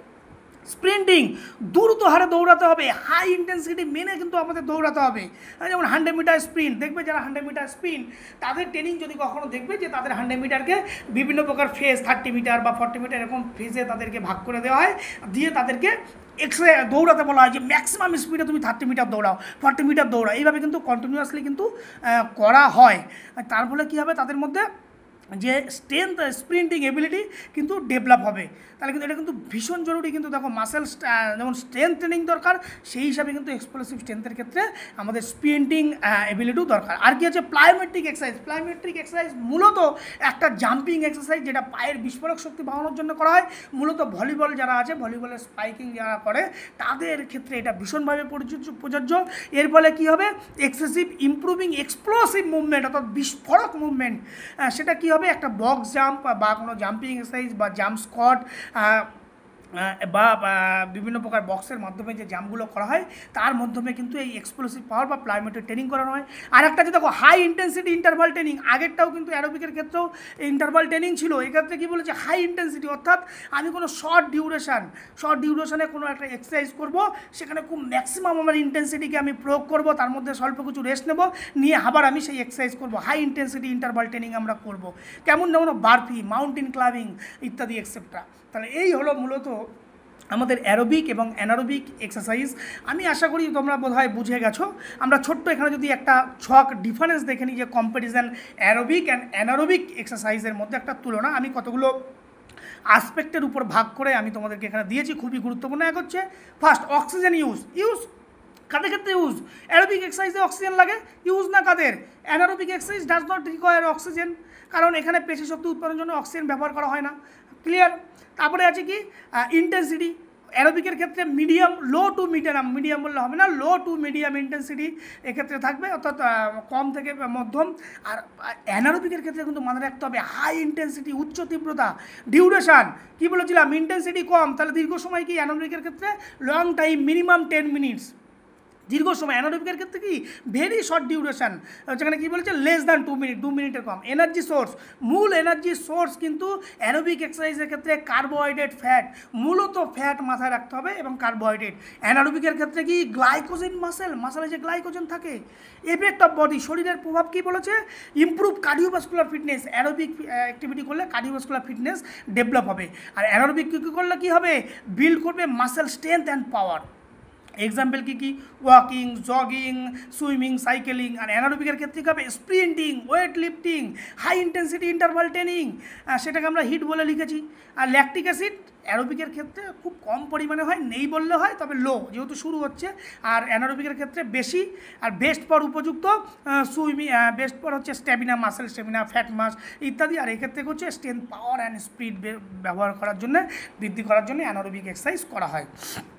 ক্লিয়ার? এই হচ্ছে তোমাদের অ্যারোবিক। এরপরে যাব আমরা পরের টপিকে। আমাদের যে টপিকটা আছে different types of exercise for fitness movement. যদিও ফিটনেস মুভমেন্টের যে কম্পোনেন্টগুলো আছে এর আগের ইউনিটে আমি যদি তোমাদের সেই নোটসগুলোকে প্রোভাইড করে দেবো, তবুও তোমাদের যদি কিছু বুঝতে অসুবিধা হয় নিশ্চয়ই তোমরা আমাকে বলবে, যে আমি সেগুলোকে ডিটেলসে তোমাদেরকে সেই নোটস আমি যদিও প্রোভাইড করে দেবো। তবুও আজকে যে আমরা যে বিষয়গুলো পড়ানো হলো তার উপর যে এই ফিটনেসগুলোকে কীভাবে ডেভেলপ করার জন্যে কোন কোন ধরনের এক্সারসাইজ আমাদের করা দরকার, সেই এক্সারসাইজগুলো কী কী, সেই সম্পর্কে আমরা বিস্তারিত বলবো। এখানে দেখো এই যে ডিফারেন্ট টাইপস অফ এক্সারসাইজ তার ফিটনেস ডেভেলপমেন্ট। তাহলে এই যে ধরো আমি যে এক্সারসাইজগুলো তোমাদেরকে বললাম, যে এক্সারসাইজের যে প্রথমে টাইপস অফ ফিজিক্যাল অ্যাক্টিভিটিকে ভাগ করেছিলাম, সেই অনুযায়ী এখানে ভাগটাকে রাখা আছে। এছাড়া যে আদার্স যে ফিটনেসের হেলথের ফিটনেসের যে 5টা কম্পোনেন্ট, বা যে মোটর ফিটনেসের যে কম্পোনেন্ট, বা স্কিল রিলেটেড ফিটনেসের যে কম্পোনেন্ট, তার ফিটনেস ডেভেলপমেন্ট করার জন্য কোন ধরনের মেথড বা কোন টেকনিক ফলো আপ করা হয়, সেগুলো ডিটেলস আমাদের এর আগের ক্লাসে হয়েছে। এখানে শুধুমাত্র আমরা যে ফিটনেসের যে ফিজিক্যাল অ্যাক্টিভিটিগুলোকে যে ভাগ করেছিলাম ধরন দেখে, যে অ্যারোবিক এক্সারসাইজ, তার ডেভেলপ করতে গেলে আমাদের কী ধরনের করা দরকার। দেখো এখানে অ্যারোবিক এক্সারসাইজে আরেকবার মনে করিয়ে দিই, অ্যারোবিক্স মিনস কন্টিনিউয়াস রিদিম, এবং তার কী করবে, একটা ডিউরেশান, লং ডিউরেশনে করবে। কী কী ধরনের হতে পারে, ওয়াকিং, জগিং, সুইমিং, সাইকেলিং, এই অ্যাক্টিভিটি করলে অ্যারোবিক এক্সারসাইজ বাড়বে। তার বেনিফিট কী করবে, ইমপ্রুভ কার্ডিওভাস্কুলার এন্ডুরেন্স। আরটা কী করবে, ওয়েট লস হবে এবং ওয়েটটাকে ম্যানেজমেন্ট কন্ট্রোল করতে সাহায্য করবে। এর ফলে কী হবে, মাসেল স্টেমিনা এবং লাং ক্যাপাসিটি আমাদের বৃদ্ধি পাবে। এগুলো আমরা যদিও আগে বলা হয়েছে, তাহলে সেগুলো। এরপরে হচ্ছে আমাদের অ্যানোরোবিক ব্যায়াম। অ্যানোরোবিক কথা কী বলেছিলাম, হাই ইন্টেন্সিটি শর্ট ডিউরেশনের ধরে any kind of physical activity যেটা উইদাউট অক্সিজেন, অর্থাৎ without means not sufficient supply to the oxygen, তাকে আমরা অ্যানোরোবিক এক্সারসাইজ বলেছিলাম। এখানে এক্সাম্পল কী বলেছিলাম, sprinting, weight lifting, push up, high intensity interval training. দেখো স্প্রিন্টিং, এখানে কিন্তু আমি জোরে দৌড়ানোর কথা বলছি, 100 মিটার স্প্রিন্টিং। আগেরটাই কী ছিল, রানিং বা ওয়াকিং। রানিং অ্যান্ড স্প্রিন্টিং দুটোর মধ্যে কিন্তু ডিফারেন্স আছে, ভালো করে কিন্তু দেখে নাও, এমসিকিউ আসবে কিন্তু পরীক্ষায় আসতে পারে। খুব দ্রুত মাত্রায় দৌড়ানো। ওয়েট লিফটিং, অনেক বেশি ওজন তুলছি, ওয়েট লিফটিংয়ের সেই মেথড আছে, 1 RM মেথড, ম্যাক্সিমাম তোমাকে 1 রিপিটেশনে কত কেজি তুমি ওয়েট লিফট করতে পারছো। পুশ আপ, যার ফলে কী হয়, বা হাই ইন্টেন্সিটি ইন্টারভাল ট্রেনিং, এর ফলে কিন্তু তোমাদের অ্যানোরোবিক এক্সারসাইজগুলো কিন্তু ডেভেলপ করা হয়। এর বেনিফিট কী কী আছে, বেনিফিট যদি আমরা দেখি, প্রথম দেখো বিল্ড মাসেল স্ট্রেংথ এবং পাওয়ার ডেভেলপ হয়। আর কি হচ্ছে, improve speed and explosive performance. আর কি করবে, এনহান্স করবে কি আমাদের মেটাবলিজম, অর্থাৎ আমাদের বিপাকীয় কার্যক্রম বৃদ্ধি করবে। এরপরে যে স্ট্রেংথ ট্রেনিং বা রেজিস্ট্যান্স ট্রেনিং, আমরা পেশি শক্তিকার কীভাবে আমরা বৃদ্ধি করব, সেই পেশি শক্তি বৃদ্ধিকারীর জন্য আমরা বিভিন্ন প্রকার ওয়েট নিয়ে এক্সারসাইজ বা উইদাউট ওয়েট নিয়ে এক্সারসাইজ আমরা যেগুলোকে করব, সেগুলো দেখো ডাম্বেল ওয়ার্কআউট হতে পারে, কোনো রেজিস্ট্যান্ট বেন্ড এক্সারসাইজ হতে পারে, পুল আপস, পুশ আপ ইত্যাদি বিষয়গুলো যখন আমরা করব, মাসেলসের যে মিনিমাম যে স্ট্রেংথ, সেই বাধার বিরুদ্ধে কাজ করার ক্ষমতাটাকে যখন আমরা আরেকটু বাড়াবো, তখনই আমরা তাকে আমাদের এই যে এক্সারসাইজগুলোর নাম বললাম, ডাম্বেল, বারবেল, সেগুলোতে কিন্তু মাসেল স্ট্রেংথ আমাদের ডেভেলপ হবে। এর ফলে কী হবে, আমাদের মাসেলসের স্ট্রেংথ বাড়বে। আর কি হবে, আমাদের দৈনন্দিন যে কাজ করা তার যে কার্যক্ষমতা সেটা কিন্তু বাড়বে। আর একটা যে ভাগ আমরা তোমাদেরকে করেছিলাম, সেটা হচ্ছে এই যে ফ্লেক্সিবিলিটি এক্সারসাইজ, অর্থাৎ নমনীয়তা বৃদ্ধিকারী যে ব্যায়ামগুলো আমরা করেছিলাম, সেই ফ্লেক্সিবিলিটি মানে কি বলেছিলাম, রেঞ্জ অফ মোশন, কতটা তোমার জয়েন্টের মোশনটাকে, মানে জয়েন্টটাকে তুমি মুভ করতে চাচ্ছ, সেখানে ধরো যৌগিক এক্সারসাইজ, বিভিন্ন রকম স্ট্রেচিং এক্সারসাইজ, ডাইনামিক এক্সারসাইজ। এর ফলে কী হবে, আমাদের রোগ প্রতিরোধের ক্ষমতা বাড়বে। আর কি করবে, আমাদের বডি পশ্চার মানে শরীরের যে দেহভঙ্গিমা এবং আমাদের যে নর্মাল যে ওয়াক চলাফেরার যে ক্ষমতা, সেটা কিন্তু ইমপ্রুভ হবে। ক্লিয়ার। এরপরে আছে আমাদের কি ব্যালেন্স এবং কোঅর্ডিনেশন এক্সারসাইজ। সেটা কাদের জন্য মূলত বলেছিলাম, ওল্ড এজের ক্ষেত্রে। কি এই যে তাইচি হচ্ছে এক ধরনের ওল্ড এজের স্ট্রেচিং এক্সারসাইজ। আর কি করতে হচ্ছে, ব্যালেন্সিং বন্ড এক্সারসাইজ, বিভিন্ন প্রকার বিমের মধ্যে হাঁটা, সিঙ্গেল লেগ এক পায়ে দাঁড়ানো। হ্যাঁ, এর ফলে কী হবে, রিডিউস ফল অফ মানে পড়ে যাওয়ার প্রবণতা কম হবে এবং আমাদের বিভিন্ন প্রকার যে অ্যাথলেটিক পারফরমেন্স সেটা কিন্তু ডেভেলপ হবে। পরের যে টপিক আছে সেটা হচ্ছে ওয়েট ম্যানেজমেন্ট, অর্থাৎ ওয়েট নিয়ন্ত্রণ, ওজন কীভাবে নিয়ন্ত্রণ করবে তার কৌশল। এই ওয়েট ম্যানেজমেন্ট কি বলেছে, wait management refers to the process. এটা ওয়েট ম্যানেজমেন্ট কি একটা নির্দিষ্ট প্রক্রিয়া, সেটা কি করে, অ্যাডাপ্টিং দ্য হেলদি হ্যাবিট, আমাদের যে হেলদি হ্যাবিট অর্থাৎ সঠিক যে হ্যাবিট সেটাকে নিয়ন্ত্রণে আনতে সাহায্য করবে। অ্যান্ড এটা কী করছে, strategy to maintain body weight that within a healthy range, অর্থাৎ আমাদের যে হেলদি রেঞ্জ সেটা আমরা কীভাবে জানবো, বিএমআই দিয়ে মেজার করব। আর অ্যাসেসড ইন্ডিভিজুয়াল কিসের দ্বারা অ্যাসেস করব, এই যে এজ, সেক্স, হাইট। ক্লিয়ার। তাহলে এজ, বয়স অনুযায়ী আমাদের নির্দিষ্ট একটা বিএমআই চার্ট আছে, কি হাইট ওয়েট হওয়া উচিত, সেই অনুযায়ী আমরা ওয়েটটাকে মেনটেন করব। সিম্পল। তাহলে ওজন নিয়ন্ত্রণ কি একটা প্রক্রিয়া যেখানে আমরা কোনো বয়স, লিঙ্গ এবং আমাদের যে উচ্চতার উপর ভিত্তি করে শরীরের যে বর্তমান ওজন তাকে একটা স্বাস্থ্যকর ওজনের মধ্যে রাখার যে কৌশল তাকেই আমরা ওয়েট ম্যানেজমেন্ট আমরা বলবো। ক্লিয়ার। তাহলে এই ওয়েট ম্যানেজমেন্ট আমরা কীভাবে জানবো, বিএমআই, যদি বিএমআই এর পরের পার্টেই আছে আমরা বিএমআই নিয়ে বলবো। সেই বিএমআইয়ের ফর্মুলা কি, বিএমআইয়ের ফর্মুলা আমরা বলেছিলাম weight in KG divided by height in metre square. তোমার যা ওয়েট সেটা কেজিতে নেবো, হাইটটাকে মিটার স্কোয়ার করে সেটাকে যা পাবো সেটাই হচ্ছে বিএমআই। এখন এই ওয়েট মেজারমেন্টের গুরুত্ব কী, ইম্পর্টেন্স কী, আমরা দেখবো কি, এক, prevents obesity and related health issue, অর্থাৎ আমাদের যে ওবেসিটি অর্থাৎ পেশিতে যে পরিমাণ ফ্যাট তার সেটাকে কন্ট্রোল করার যে ক্ষমতা এবং আমাদের স্বাস্থ্য সম্পর্কিত যে সমস্যাগুলো আছে সেই হেলথ প্রবলেমগুলোকে সেগুলোকে নিয়ন্ত্রণ করতে সাহায্য করবে। 2 নম্বর আর কি করবে, ইমপ্রুভ কার্ডিওভাস্কুলার হেলথ, অর্থাৎ হৃদযন্ত্রীয় যে স্বাস্থ্য, যে আমাদের কার্ডিওভাস্কুলার হেলথ, সেই কার্ডিওভাস্কুলার হেলথকে ডেভেলপ করতে সাহায্য করবে। আর কি করবে, আমাদের এনহান্স করবে সেলফ কনফিডেন্স অ্যান্ড আমাদের কোয়ালিটি অফ লাইফ, অর্থাৎ আমাদের মধ্যে একটা যদি ওয়েট যদি বেশি হয় তাহলে কী হয়, অনেক সময় আমরা হীনমন্যতায় ভুগি বা অনেকে নানান রকম কমপ্লিমেন্ট তাদেরকে দেয়। সেই জন্য আমাদের এই সেলফ কনফিডেন্স যদি আমি সঠিক ওয়েট বজায় রাখি তাহলে মধ্যে কী হবে, আমাদের মধ্যে একটা কনফিডেন্স লেভেল ভালো হবে এবং সেই সাথে কী হবে, আমাদের মধ্যে একটা কোয়ালিটি অফ লাইফ, আমাদের জীবনযাত্রার মান, আমরা সমস্ত কাজে অ্যাক্টিভভাবে পার্টিসিপেশন করবো। যদি খুব হেলদি মোটা হয় আমি সমস্ত কাজে পার্টিসিপেশন করতে পারবো না, তারপরে কী হবে, আমাদের মধ্যে একটা কোয়ালিটি অফ লাইফ কিন্তু ডেভেলপ হবে। লাস্ট কী করবে, রিডিউস রিস্ক অফ ডায়াবেটিস, অর্থাৎ হাইপার টেনশান এবং জয়েন্ট প্রবলেম, এইগুলো কিন্তু আমাদের প্রতিরোধ করতে সাহায্য করবে। বিভিন্ন প্রকার যে ডায়াবেটিস আমাদের যে হতে পারে বা হাইপার টেনশান বা হাইপোকাইনেটিক ডিজিজ যেগুলোর মাধ্যমে হয়ে থাকে সেগুলো কিন্তু ওয়েট ম্যানেজমেন্টের ফলে কিন্তু আমাদের মধ্যে সেগুলোকে প্রতিরোধ করা বা কন্ট্রোল করা কিন্তু সম্ভব। ক্লিয়ার। এই হচ্ছে মূলত ওয়েট ম্যানেজমেন্ট বা ওজন নিয়ন্ত্রণ করলে আমাদের এই সুবিধাগুলো পাওয়া যায়। এখন এই কম্পোনেন্ট অফ ওয়েট ম্যানেজমেন্ট, ওজন ম্যানেজমেন্টের নিয়ন্ত্রণগুলো কীভাবে করব, হেলদি ডায়েট, আমরা ব্যালেন্স ডায়েট নেব, সুষম খাদ্য আমাদের খেতে হবে। এই সুষম খাদ্য যদি আমরা না খাই, সঠিক খাদ্য আমরা যদি কন্টিনিউয়াস ফাস্টফুড বা রিচ জাতীয় খাবার খাই তাহলে কিন্তু আমাদের এই ওজন নিয়ন্ত্রণ করা কখনোই সম্ভব নয়। তাই আমাদের কী করতে হবে, সঠিক ব্যালেন্স ডায়েট, হেলদি ফুড খেতে হবে। আর কী করতে হবে, রেগুলার ফিজিক্যাল অ্যাক্টিভিটি, নিয়মিত শারীরিক কার্যকলাপ করতে হবে। যদি আমি ফিজিক্যাল অ্যাক্টিভিটি না করি, কারণ ফিজিক্যাল অ্যাক্টিভিটির ডেফিনেশন আমরা পড়েছিলাম, যেটা রিকোয়ার করে, কী ডিমান্ড করে, এনার্জি এক্সপেন্ডিচার। যদি আমি এনার্জি এক্সপেন্ডিচার না করি, শুধু ক্যালোরি ইনটেক করি, তাহলে কী হয়, আমাদের শরীরে ফ্যাট মাস বাড়বে, ওয়েট বাড়বে। আর কী করতে হবে, বিহেভিয়ারাল চেঞ্জ করতে হবে, আমাদের যে আচার আচরণের পরিবর্তন, অর্থাৎ আমাদের যে লাইফস্টাইল সের মধ্যে কিছু চেঞ্জেস আনা দরকার, না হলে কিন্তু ওয়েট কন্ট্রোল করা কখনোই সম্ভব না। আর কী করতে হবে, মেনটেনিং বডি ওয়েট, অর্থাৎ নিয়মিত কিন্তু শরীরের বডি ওয়েটকে পর্যবেক্ষণ করতে হবে, হ্যাঁ, যাতে করে যেন একটা নির্দিষ্ট সীমার মধ্যে যেন সেটা বজায় থাকে, তা নাহলে কিন্তু বডি কন্ট্রোল করা, ওয়েট কন্ট্রোল করা সম্ভব নয়।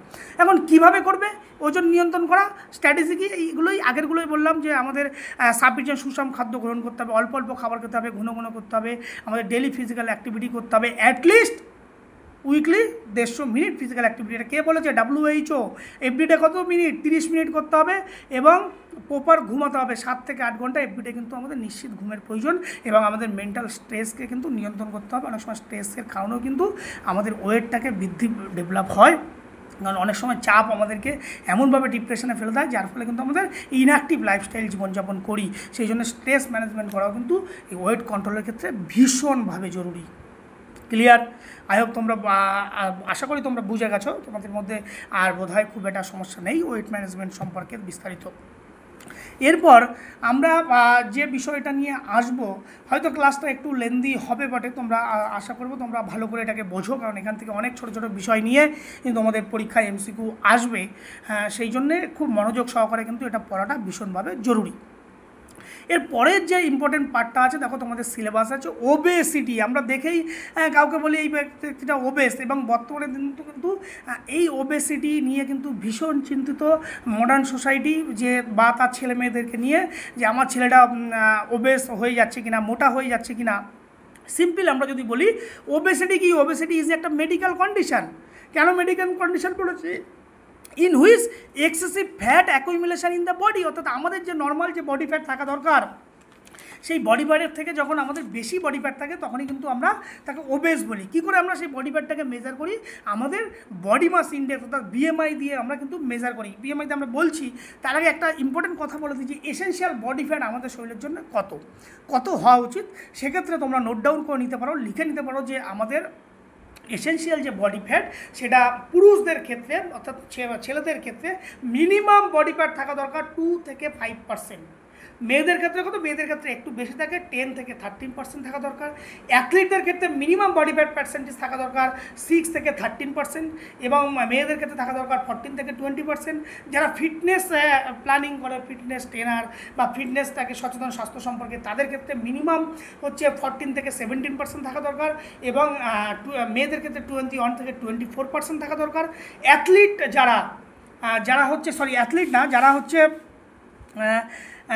অ্যাকচুয়াল হচ্ছে অ্যাকসেপ্টেবল, মানে ম্যাক্সিমাম কত ফ্যাট আমরা শরীরে বডিতে রাখতে পারবো, সেই অ্যাকসেপ্টেবল ম্যাক্সিমাম রেঞ্জ হচ্ছে 18 থেকে 24%, মেয়েদের ক্ষেত্রে 25 থেকে 31%। এইটা হচ্ছে আমাদের এসেনশিয়াল ফ্যাট পার্সেন্টেজ।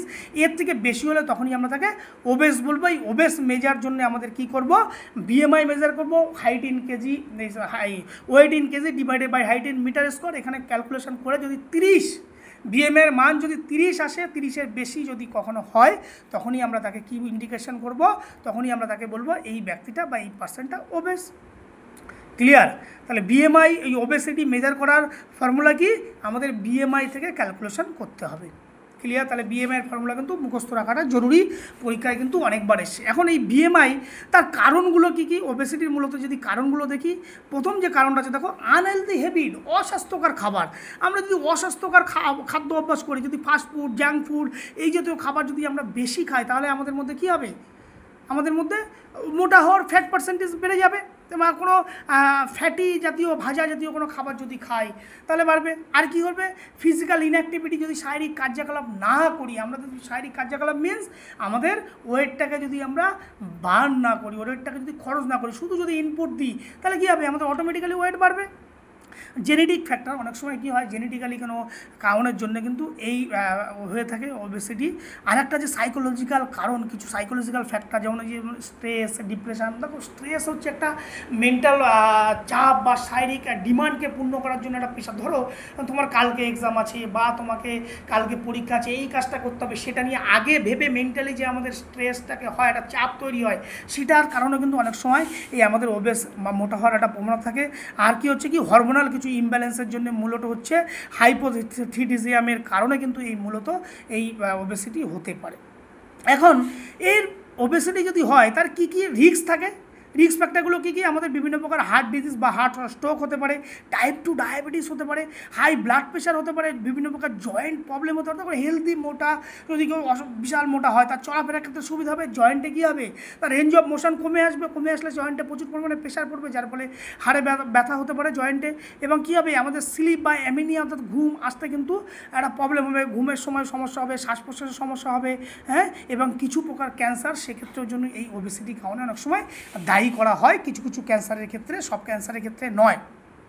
এখন এটাকে কীভাবে মেনটেন করবে, কী করে ম্যানেজ করবে, কী করে প্রিভেন্ট করার প্রধান উদ্দেশ্য হচ্ছে তোমাকে ব্যালেন্স ডায়েট, অর্থাৎ সুষম খাদ্য কিন্তু তোমাকে খেতে হবে।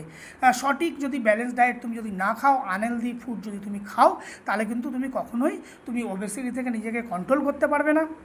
আর কী করতে হবে, রেগুলার ফিজিক্যাল এক্সারসাইজ করতে হবে। উইদাউট ফিজিক্যাল এক্সারসাইজ যদি তোমার ক্যালোরি না বার্ন হয় তাহলে কিন্তু কখনোই তুমি কন্ট্রোল করতে পারবে না। বিহেভিয়ারাল চেঞ্জ করতে হবে এবং মেডিকেল সাপোর্ট, যদি তোমার চিকিৎসকের প্রয়োজন হয় অবশ্যই মেডিকেল সাপোর্ট নেওয়াটা ভীষণভাবে জরুরি। এরপরে যে টপিক আছে বডি মাস ইন্ডেক্স। তোমরা সবাই জানো বডি মাস ইন্ডেক্স বা বিএমআই কীভাবে মেজার করে। বিএমআই ইন্ডেক্সটা কি সেটা দেখো। বিএমআই ইন্ডেক্স হচ্ছে সিম্পল একটা measurement of a person weight relative to the height, অর্থাৎ হাইটের সাথে ওয়েটের যে রিলেশান সেইটা মেজার করা হয় বিএমএর দ্বারা। এই বিএমএর মাধ্যমেই কিন্তু ওবেসিটি বা তোমার কেমন ওয়েট থাকা দরকার সেটা কিন্তু নির্ধারণ করে কিন্তু এই বিএমআই। এর ফর্মুলা কি বলেছি, weight in KG divided by height in metre square. এই যে সেটা হচ্ছে বিএমআই মেজার করার ফর্মুলা। এখানে যে ছকটা তোমরা দেখতে পাচ্ছ এই ছকটা কিন্তু ভীষণ গুরুত্বপূর্ণ, এটা তো আমরা মুখস্থ করে ফেলবে, কারণ এটা পরীক্ষার ক্ষেত্রে ভিবিআই আমি এখানে দিয়ে রাখলাম তোমাদের জন্য। এখানে দেখো লেখা আছে বিলো 18.5, এটা কি আন্ডার ওয়েট। অনেক সময় আমরা বলি না যে আন্ডার ওয়েট বাচ্চা শিশুটা রুগ্ন হয়ে গেছে, তার মানে কি তার বিএমআই 18.5 কম হলে তাকে আমরা আন্ডার ওয়েট বলবো। তাহলে নর্মাল ওয়েট কোনটা, আর স্বাভাবিক ওজন হচ্ছে 18 থেকে 25 থেকে 18.5 থেকে 24.9 এই রেঞ্জের মধ্যে যদি আমাদের বিএমআই আসে তাহলে কিন্তু নর্মাল বা স্বাভাবিক ওজন আমরা বলতে পারবো। এবং 25 থেকে 29.9 যদি আসে তাকে আমরা বলবো কি ওভারওয়েট, অতিরিক্ত ওজন। ওবেসিটি কাকে বলবো, ওবেসিটি আমরা বলবো 30 এবং অ্যাবভ, 30-এর বেশি যদি বিএমআইয়ের মান আসে তখন আমরা তাকে বলবো এই ব্যক্তিটা ওবেস। ক্লিয়ার। এখন এই বিএমআইয়ের গুরুত্ব কি, বিএমআইয়ের গুরুত্ব দেখো, help in identifying weight related health risk, ওজন সম্পর্কিত যে ঝুঁকিপূর্ণগুলো আছে হেলথ স্বাস্থ্যের সেটাকে নির্ধারণ করতে সাহায্য করে। আর কি করে, মেনটেনিং ওয়েট ম্যানেজমেন্ট প্রোগ্রাম, তোমাকে বডির সঠিক ওয়েটটাকে ম্যানেজ করতে সাহায্য করে। হ্যাঁ, যদি তুমি ওভারওয়েট হয়ে যাও তোমার মধ্যে একটা সচেতনতা আসে। আর একটা কী করবে, একটা সঠিক গাইডলাইন দেবে ডাক্তারদের বা বিভিন্ন প্রকার স্বাস্থ্যকর্মীদের, কেমন ওয়েট থাকা দরকার, ব্যক্তিটা শিশুটা কি আন্ডার ওয়েট না ওভারওয়েট সেই সম্পর্কে সঠিক ধারণা কিন্তু প্রোভাইড করবে। এখন পরীক্ষায় মনে রাখার জন্য দেখো এখানে কী লেখা রয়েছে, BMI is a screening tool not diagnosis tool. মাথায় রাখবে বিএমআই কী ধরনের টুল, স্ক্রিনিং টুল, এটা কিন্তু কোনো কিছুকে ডায়াগনোসিস টুল নয়। আর এটা কী হচ্ছে, নর্মাল বিএমআই রেঞ্জ কত, 18.5 থেকে 24.9। ক্লিয়ার। আর ওবেসিটি কত, যখন 30 বা 30-এর বেশি যখন বিএমআইয়ের মান হবে তখন আমরা তাকে বলবো কি, এই বিএমআইয়ের যে ইউনিটগুলো বললাম সব হচ্ছে KG per metre square. Clear, মাথা রাখবে KG per metre square. Clear, এই হচ্ছে মূলত ওবেসিটি। এরপরে আমরা আসবো বডি কম্পোজিশন নিয়ে। এই বডি কম্পোজিশন হলো এই যে রিলেটিভলি প্রপোর্শন অফ ফ্যাট মাস এবং ফ্যাট ফ্রি মাস, অর্থাৎ এই যে আমাদের দেহে যে আমাদের যে ফ্যাটের যে পরিমাণ এবং ফ্যাটবিহীন যে আমাদের যে বডি ওয়েট তার যে অনুপাত সেটা নির্ধারণ করে কি এই বডি কম্পোজিশন। এই বডি কম্পোজিশনের মাধ্যমে আমরা বিভিন্ন সময় কী করি, আমাদের বডির যে এন্ডোমর্ফ, একটোমর্ফ, মেসোমর্ফ এগুলোকে আমরা নির্ধারণ করে থাকি। তাহলে এই যে বডিতে কী থাকে, যে ফ্যাট মাস এবং ফ্যাট ফ্রি মাস, এই যে আমাদের দেহে যে ফ্যাট মাস এবং ফ্যাট ফ্রি মাস যেটা কী করে আমাদের মূলত ফিজিক্যাল ফিটনেস এবং ওভারঅল হেলথ সম্পর্কে জানতে সাহায্য করে। ক্লিয়ার। তাহলে এর কম্পোনেন্টগুলো, এই বডি যে কম্পোজিশান, এই বডি কম্পোজিশানের যে কম্পোনেন্টগুলো কী কী, এক ফ্যাট মাস, অর্থাৎ আমাদের শরীরে কত অংশ, কত শতাংশ ফ্যাটের পরিমাণ আছে সেটাকে নির্ধারণ করে। সেটা আবার দুই প্রকার, কী কী, একটা হচ্ছে এসেনশিয়াল ফ্যাট আর একটা হচ্ছে স্টোরেজ ফ্যাট। এখন এই যে ন্যূনতম এসেনশিয়াল ফ্যাট যেটা আমাদের কি হয়, আমাদের বডিতে কি করে, যেটা দরকার, প্রয়োজনীয় দরকার, যেটা কি করে আমাদের নর্মাল ফাংশন করতে সাহায্য করে এবং যে হরমোন প্রোডাকশানের ক্ষেত্রে সাহায্য করে এবং এছাড়াও আমাদের ইন্টারনাল যে অর্গানগুলো আছে সেগুলোকে রক্ষা করতে সাহায্য করে। আর এক ধরনের যে আমাদের সাথে ফ্যাট আছে সেটা হচ্ছে স্টোরেজ ফ্যাট। সেটা কি করে, সেটা শুধু ফ্যাট মূলত স্টোর হয় কোথায়, অ্যাডিপোস টিস্যুতে। সেটা কি করে, ফর এনার্জি রিজার্ভ, আমাদের যে শক্তি সেটাকে রিজার্ভ করে রাখে এই ফ্যাটগুলো। পরবর্তী সময় যখন আমাদের দরকার হয় তখন সেই ফ্যাটগুলো বার্ন হয়ে সেখান থেকে আমাদের শক্তি প্রডিউস করে। তাহলে ক্লিয়ার। এরপরে যেটা আছে ফ্যাট ফ্রি মাস।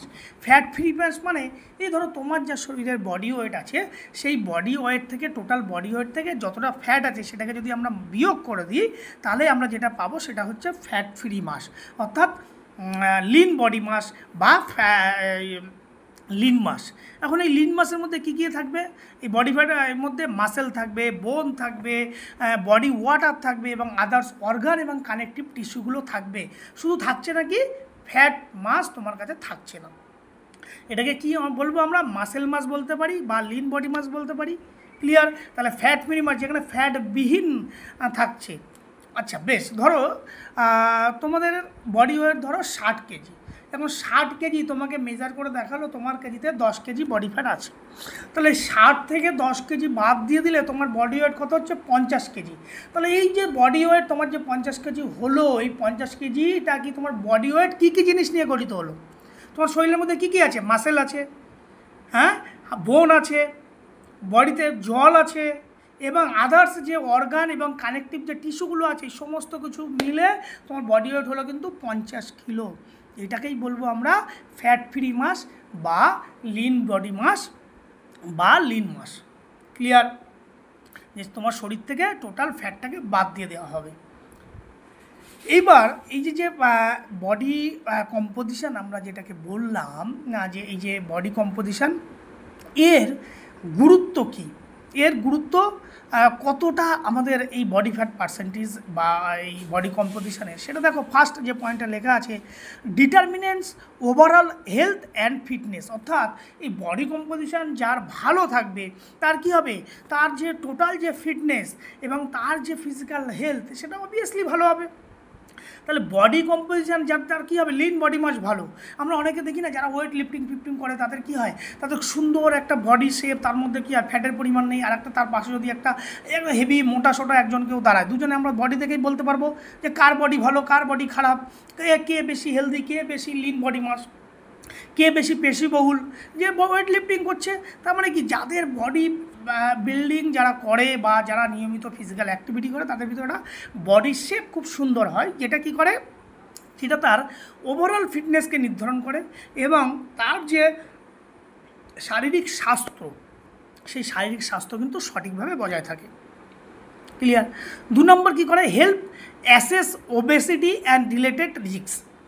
ওবেসিটি আমরা নিয়ে আগেই কথা বলেছি যে তোমার শরীরে যদি ফ্যাটের পরিমাণ যদি 30-এর বেশি বিএমআইয়ের মান হয় তখন আমরা তাকে ওবেস বলবো। তাহলে সেই ওবেসিটি এবং যদি আমাদের ফ্যাট বেশি হয় তাহলে আমাদের বিভিন্ন প্রকার হেলথ রিলেটেড বিভিন্ন প্রকার প্রবলেম হয়, সেগুলোকে জানতে সাহায্য করে। আর কি করবে? প্রপার গাইড দেবে। কিসের গাইড দেবে? Personalised diet and exercise plan. যারা দেখি আমরা এখন মূলত বিশেষ সময় বিভিন্ন সময় ডায়েট প্ল্যান করি, তাহলে ডায়েট প্ল্যান কিসের উপর করবো? তোমার বডি ফ্যাট পার্সেন্টেজের উপর করবো। সেটার জন্য আমরা বিভিন্ন সময় এক্সপার্টের কাছে যাই যে কী ধরনের অ্যাক্টিভিটি করা দরকার, আমার কী খাবার দরকার, মানে এগুলো তো ইন্ডিভিজুয়াল ডিপেন্ড করছে। আর কি করে? Important for athlete to monitoring the performance. আমরা দেখো বিভিন্ন গেমের ক্ষেত্রে বিভিন্ন রকমের বডি পশ্চার আমাদের দরকার। ওয়েট লিফটিং যারা করে তাদের ক্ষেত্রে বডি একরকম, যারা ম্যারাথন দৌড়বি তাদের ক্ষেত্রে একরকম, যারা থ্রোয়ার তাদের ক্ষেত্রে একরকম। এখন তাদের ক্ষেত্রে প্রত্যেকটার বডি লিন বডি মাস কেমন হওয়া দরকার, ফ্যাট মাস কত হওয়া দরকার ইত্যাদি ডিপেন্ড করে অ্যাক্টিভিটির উপর। তাহলে সেইগুলোকে সঠিক মাত্রায় মেনটেনেন্স করতে সাহায্য করে। এখন এই মেথডগুলো কী কীভাবে আমরা মেজার করতে পারবো? এক খুব কমন মেথড যেগুলো খুব সহজে স্কুল কলেজ ইউনিভার্সিটিতে সাধারণত ফিজিক্যাল এডুকেশন বিপিএড ডিপার্টমেন্টে হয়ে থাকে। স্কিন ফোল্ড ক্যালিপার, সেখানে বিভিন্ন সাইটের মেজারমেন্ট করে করা হয়। আর একটা হচ্ছে কি বায়ো ইলেকট্রিক্যাল ইম্পিডেন্স অ্যানালিসিস, যার মাধ্যমে করা হয়। আর একটা হচ্ছে কি হাইড্রোস্টিক ওয়েনিং, জলমগ্ন ওজন নেওয়া হয়। আর একটা হচ্ছে কি ডুয়েল এক্সরে দিয়ে মেথডেও কিন্তু করা হয়। এই হচ্ছে মূলত 4টে মেথড। এখন এই বায়ো ইলেকট্রিক্যাল ইম্পিডেন্স কিন্তু একটা ল্যাবরেটরি মেথড। সেখানে কি হয়, আমাদের বডিতে কি করবে, বডির মধ্যে একটা ইলেকট্রিক্যাল কারেন্ট তোমাকে প্রডিউস করা হয়, যার মাধ্যমে ইলেকট্রিক্যাল কারেন্টের মাধ্যমে প্রডিউস করার পর সেখান থেকে একটা ডিজিটাল ইউনিট প্রডিউস করে যে তোমার মধ্যে এতটা বডি ফ্যাট পার্সেন্টেজ আছে, এত বডি ওয়েট আছে। এটা একটা ল্যাবরেটরি টেস্ট। তাহলে মূলত যেটা মাথায় রাখতে হবে যে এই বডি কম্পোজিশন মেজার করার জন্যে আমাদের কটা মেথড আছে। দেখো এখানে সিম্পল আমি তোমাদের লিখেছি টোটাল 4টে মেথড। কি কি? First skin fold, second bio electrical, 3 নম্বর হচ্ছে কি হাইড্রোস্টিক, 4 নম্বর হচ্ছে কি ডুয়েল এক্সরে। ক্লিয়ার? তাহলে মূলত সবথেকে মোস্ট কমন ইউজ করা হয় কোন মেথড? Skin fold caliper. সেখানে বিভিন্ন সাইড, 3 সাইড আছে জ্যাকসন প্লটের, 4 সাইড আছে, 7 সাইড আছে, 9 সাইড মেজারমেন্ট আছে। সেগুলো দিয়ে কিন্তু এই বডি ফ্যাট পার্সেন্টেজ আমাদেরকে বের করা হয়। এখন পরীক্ষার জন্য মূলত যেটা মনে রাখতে হবে সেটা কি, দেখো এখানে আমি লিখে রেখেছি পরীক্ষার জন্য মূল তথ্য। Healthy body composition means healthy body composition, low fat mass, ফ্যাটের পরিমাণ কম থাকবে। কিসের পরিমাণ বেশি থাকবে? ফ্যাট যদি কম থাকে লিন বডি মাসের পরিমাণ কিন্তু বেশি হবে। ক্লিয়ার? আর এক্সেসিভ ফ্যাট মাস কি ইনক্রিজ করবে? রিস্ক অফ বিভিন্ন প্রকার heart disease, diabetes, joint problem etcetera. আর athletic often monitoring body composition, কেন অ্যাথলিটটা বডি কম্পোজিশনটাকে মনিটরিং করবে? তার কারণ হচ্ছে তাদের পারফরমেন্সটাকে ইমপ্রুভ করার জন্যে এবং তাদের রিকভারিটাকে সঠিক করার জন্য। ক্লিয়ার? বডি কম্পোজিশন নিয়ে আর কোনো কোয়েরিজ? ওকে, চলো আমরা এই বডি কম্পোজিশন নিয়ে তাহলে যে বিষয়গুলোকে বললাম, যে 4টে মেথড মূলত, সেগুলো কিন্তু খুব সুন্দরভাবে মাথায় রাখতে হবে। না রাখলে কিন্তু পরীক্ষায় হয়তো স্কিন পোল দিল না, তখন কিন্তু বলতে পারবে না যে এই স্কিন পোল ছাড়া আর কোনভাবে এই বডি কম্পোজিশনটাকে মেজার করা হয়ে থাকে। ক্লিয়ার? এরপরে যেটা আমাদের যেটা পরবর্তী যে টপিকটা আছে সেটা কিন্তু তোমরা সবাই কম বেশি পড়েছো, সেটা হচ্ছে ব্যালেন্স ডায়েট বা সুষম খাদ্য। তোমরা বহুবার ক্লাস 7-8 থেকে এই ব্যালেন্স ডায়েট বা সুষম খাদ্য নিয়ে তোমরা বিস্তারিত পড়ে এসছো। তবুও তোমাদের পড়াটাকে আজকে আমরা জাস্ট একটুখানি সেটাকে আবার একটু চর্চা করব।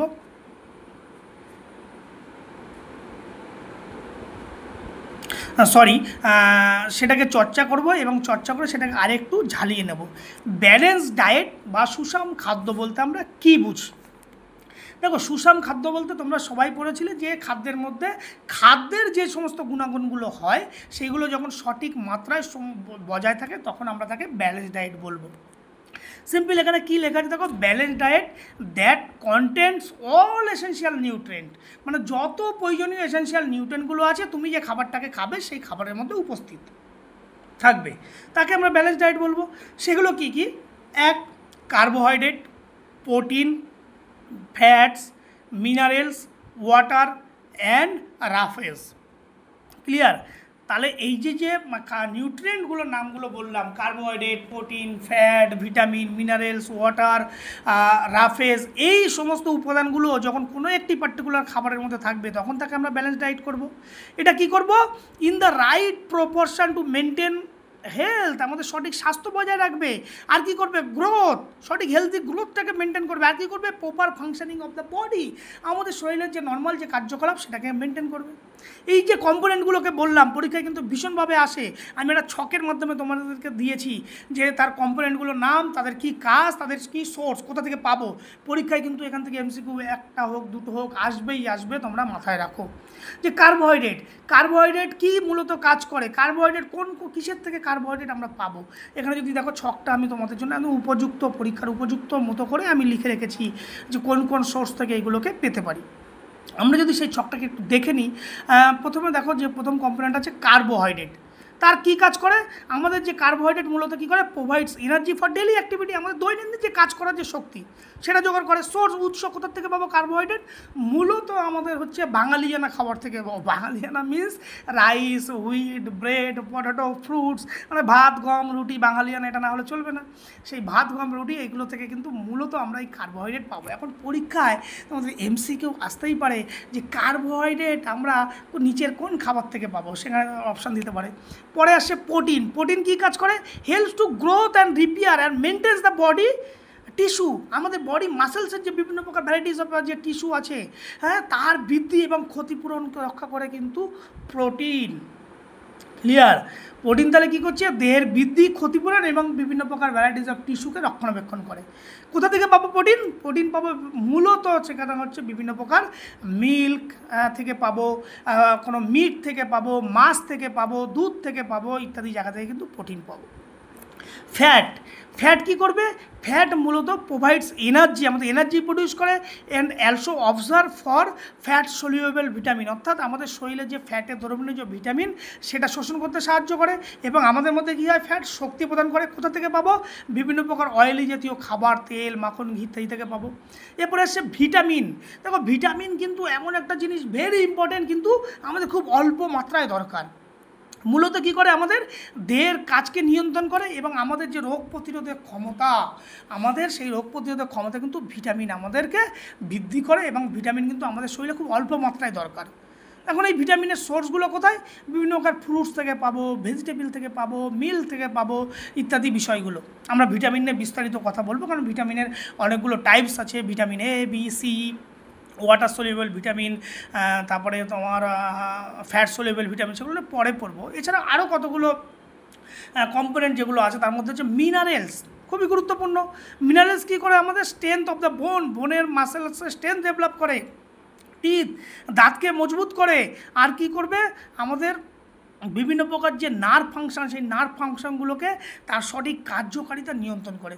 কোথা থেকে পাবো? বিভিন্ন প্রকার সল থেকে পাবো, গ্রিন ভেজিটেবল থেকে পাবো, ইত্যাদি জায়গা থেকে কিন্তু, সবুজ শাকসবজি থেকে কিন্তু এই মিনারেলসগুলো পাবো। ওয়াটার কী করবে? আমাদের শরীরের জলের যে ভারসাম্য সেটাকে রক্ষা করবে, এবং আমাদের শরীরের যে বডি টেম্পারেচার আছে, নর্মাল যে বডি টেম্পারেচার, এবং সেই বডি টেম্পারেচারকে নিয়ন্ত্রণ করবে।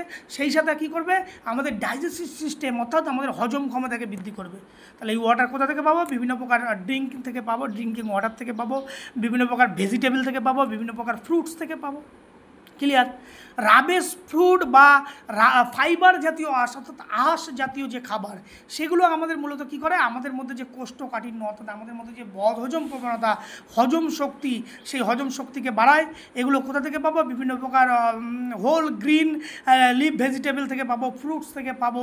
যেমন ধরো সজনের ডাঁটা, সেখানে প্রচুর পরিমাণে ফাইবার থাকে, সেই আঁশ জাতীয় খাবার থেকে আমরা পাবো। এখন এর ইম্পর্টেন্স কী? সুষম খাদ্যের কী কী গুরুত্ব কী? আমরা এর আগেও বলেছি, আরেকবার বলে দিচ্ছি। Provide energy for daily activity, দৈনন্দিন যে আমরা কাজকর্ম করি, হাঁটি, চলি, ওয়াকিং করি, গার্ডেনিং করি, সেই কাজ করার জন্য শক্তি প্রদান করে। আর কি করবে? প্রোভাইডস গ্রোথ অ্যান্ড ডেভেলপমেন্ট, আমাদের যে সঠিক বৃদ্ধি বিকাশ ঘটাতে কিন্তু ভীষণভাবে কিন্তু এই আমাদের ব্যালেন্স ডায়েটের সুষম খাদ্য ভীষণ জরুরি। আর কি করবে? Strengthening and immunity and prevent disease, আমাদের রোগ প্রতিরোধক ক্ষমতা বৃদ্ধি করতে সাহায্য করবে। আর কি মেনটেন করবে সঠিক বডি ওয়েট। সুষম খাদ্য যদি আমরা সঠিক ব্যালেন্স ডায়েট মেনে খাবার খাই, আমাদের বডি ওয়েটকে কন্ট্রোল করতে করবে। আর কি করবে? আমাদের মেন্টাল অ্যান্ড ফিজিক্যাল পারফরমেন্স কিন্তু ডেভেলপ করতে সাহায্য করবে। এরপরের যে ফুড অ্যান্ড নিউট্রিশন, প্রথমে আমরা জানবো ফুড বলতে আমরা কি বুঝি।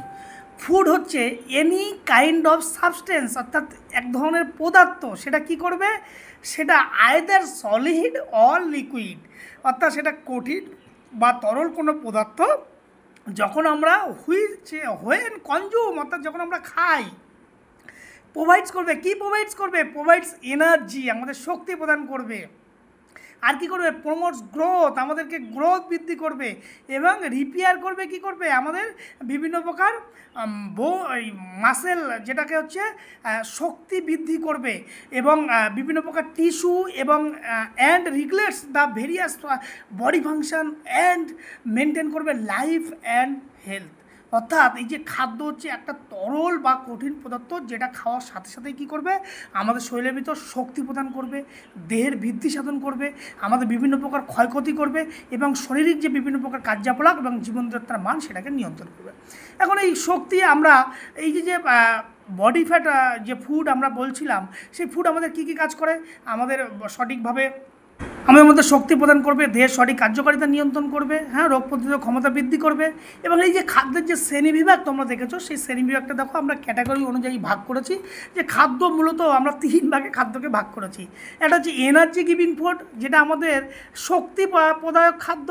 আর একটা হচ্ছে বডি বিল্ডিং ফুড, যেগুলোকে আমাদের বডিকে বিল্ড করতে সাহায্য করে, দেহের আকার আকৃতি গঠন বৃদ্ধি করে। আর একটা হচ্ছে প্রোটেক্টিভ ফুড, যেটা আমাদের রোগ প্রতিরোধক ক্ষমতা বৃদ্ধি করে। আমি 3টের দেখো ফাংশন এবং এক্সাম্পল দিয়েছি কী ধরনের ফুড থেকে এই কাজগুলো আমাদের হয়ে থাকে। তাহলে প্রথমটা যদি আমরা দেখি, এনার্জি গিভিং ফুড, কোন খাবারগুলো আমাদের শরীরের ভিতর এনার্জি প্রডিউস করে, অর্থাৎ কাজ করার জন্য শক্তি যোগায়। Provides energy for work and activities, অর্থাৎ এই এনার্জি গিভিং ফুডগুলো আমাদের মধ্যে মূলত কাজ করার দৈনন্দিন জীবনে যে কাজ করা, তার শক্তি প্রদান করবে, সেটাই হচ্ছে এনার্জি গিভিং ফুড। সেগুলো কি কি? রাইস, হুইট, সুগার, অয়েল, অর্থাৎ যেগুলো আমাদের কার্বোহাইড্রেট জাতীয় খাবার মূলত, সেগুলো আমাদেরকে কি করবে? এবং কার্বোহাইড্রেট ফ্যাট জাতীয় খাবার, সেগুলোই আমাদের মূলত কী করবে? কাজের শক্তি যোগাবে। বডি বিল্ডিং ফুড কোনগুলো? বডি বিল্ডিং ফুডের মূল কাজ হচ্ছে helps the growth and repair tissue, আমাদের শরীরে যে বিভিন্ন প্রকার কানেকটিভ টিস্যু, তার বৃদ্ধি এবং সঠিক বৃদ্ধি এবং তার রক্ষণাবেক্ষণ করতে সাহায্য করবে। সেগুলো মূলত কোন ধরনের খাবার থেকে পাবো? প্রোটিন জাতীয় খাবার থেকে পাবো। সেগুলো কি কি? মিল্ক থেকে পাবো, এগ থেকে পাবো, ফিশ থেকে পাবো, বিভিন্ন প্রকার মিট থেকে পাবো, ইত্যাদি। এরপরে আছে যেটা আমাদের প্রোটেকটিভ ফুড, অর্থাৎ যেগুলো আমাদের দেহের রোগ প্রতিরোধক ক্ষমতা এবং দেহকে সঠিকভাবে নিয়ন্ত্রণ করতে যে খাবারগুলো সাহায্য করবে সেগুলো কোনগুলো?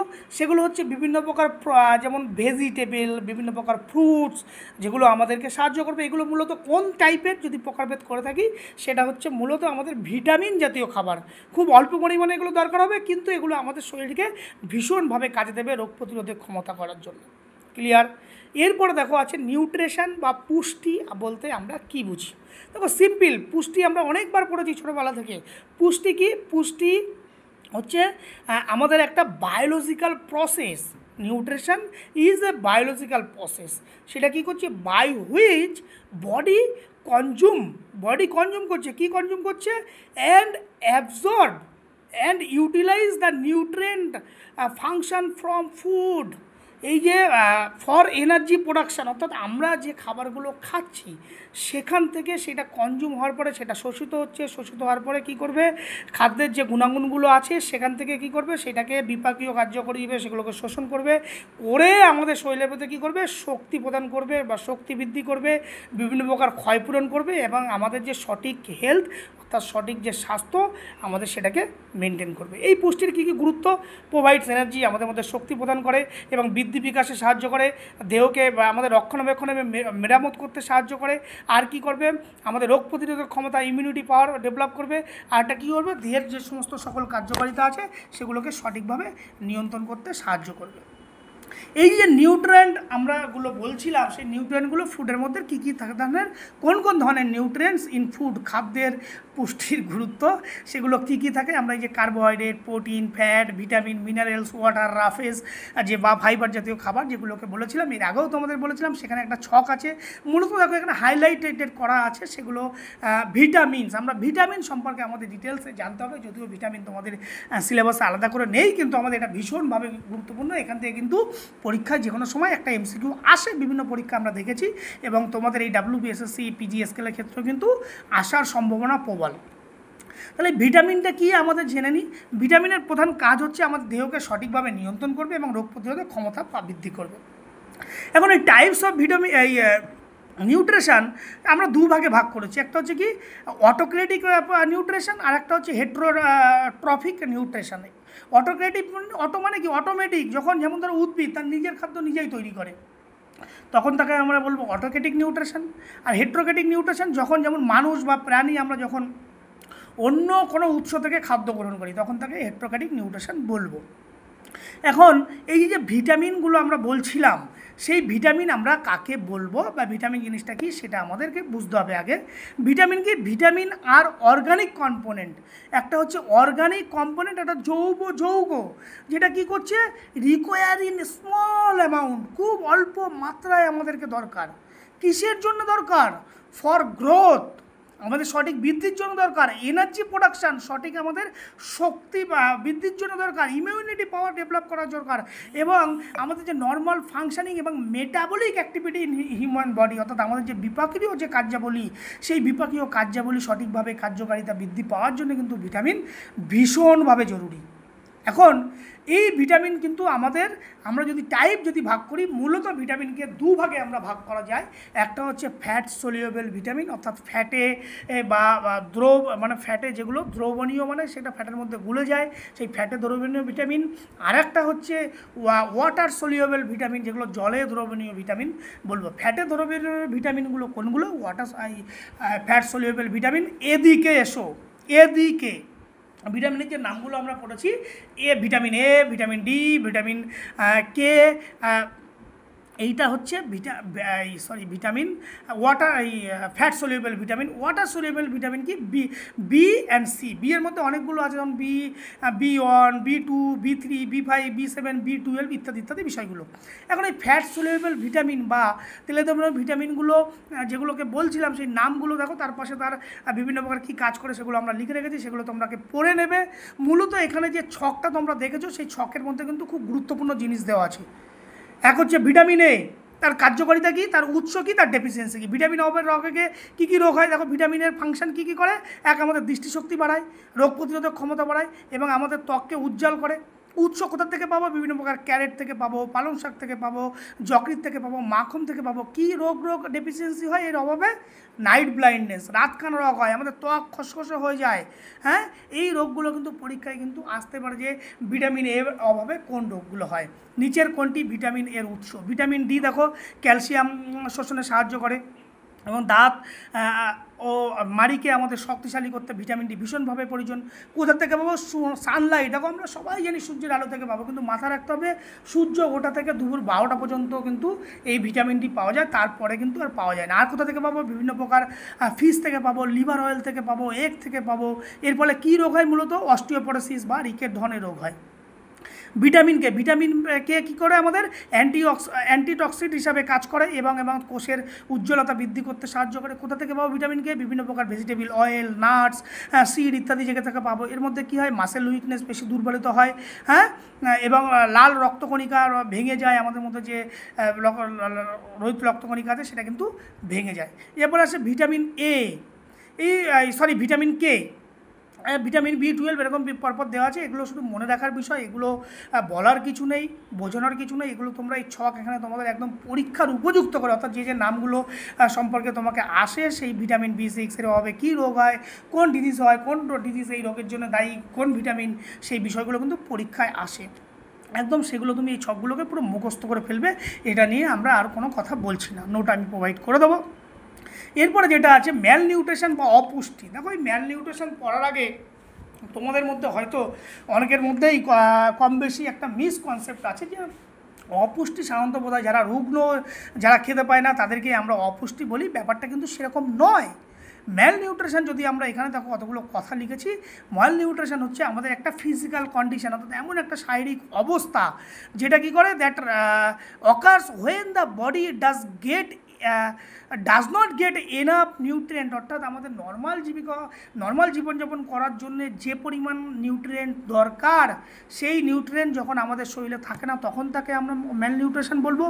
আবার দেখো এখানে লেখা আছে or Gates too much content nutrient, অর্থাৎ যদি আমরা যেটা দরকার সেটাও নেই, আবার যেটা দরকার তার থেকে অতিরিক্ত কিছু খেয়ে ফেললাম, হেভি হেলদি চেয়ারা হয়ে গেলাম, তখনও কিন্তু আমাদের কি বলবো, বিভিন্ন রকম হেলথ প্রবলেম আসবে, তখনই আমরা তাকে ম্যাল নিউট্রিশন আমরা বলবো।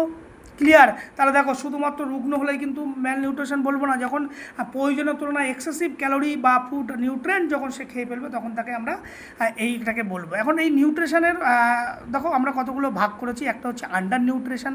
আন্ডার মিনস অপুষ্টি বা অল্প পুষ্টি। অপুষ্টি কাকে বলবো? Does not enough calorie, protein,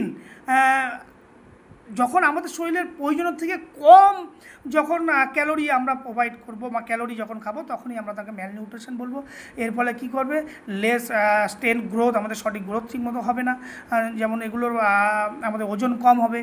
আর যেমন আমরা ওভার নিউট্রিশন কখন বলবো? যখন অতিরিক্ত খাবার গ্রহণ করব, যখন এক্সেসিভ ক্যালোরি আমাদের শরীরের ভিতর থাকবে, তখন আমরা তাকে কি বলবো?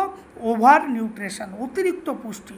এর ফলে আমাদের কী হয়? বিভিন্ন রকম ডায়াবেটিস হতে পারে বা বিভিন্ন প্রকার হাইপোকাইনেটিক ডিজিজ হওয়ার প্রবণতা থাকে এবং কার্ডিওভাস্কুলার ডিজিজ হওয়ার কিন্তু প্রবণতা এই ম্যাল নিউট্রিশন মানে অতিরিক্ত ওভার নিউট্রিশনের ফলে কিন্তু হয়ে থাকে।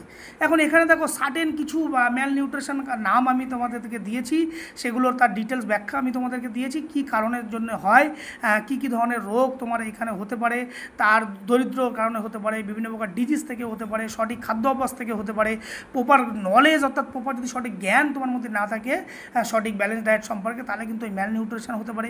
আবার অনেক সময় কী হয়? ডাইজেস্টিভ সিস্টেম, হজম ক্ষমতার প্রবলেমের জন্য কিন্তু এই ম্যাল নিউট্রিশন দায়ী করা হয়, ইত্যাদি বিষয়গুলো। এখন এই যে ম্যাল নিউট্রিশন আমরা বললাম, সেই ম্যাল নিউট্রিশন বা অপুষ্টির যে প্রভাব, এফেক্ট অফ ম্যাল নিউট্রিশন, এর ফলে আমাদের মধ্যে শরীরের মধ্যে কী কী প্রভাব হয়? এক, ফিজিক্যাল এফেক্ট। ফিজিক্যাল এফেক্ট মানে কি? শরীরের উপর সরাসরি কী কী প্রভাব পড়ে? এক, উইকনেস, দুর্বলতা ভাব হয়।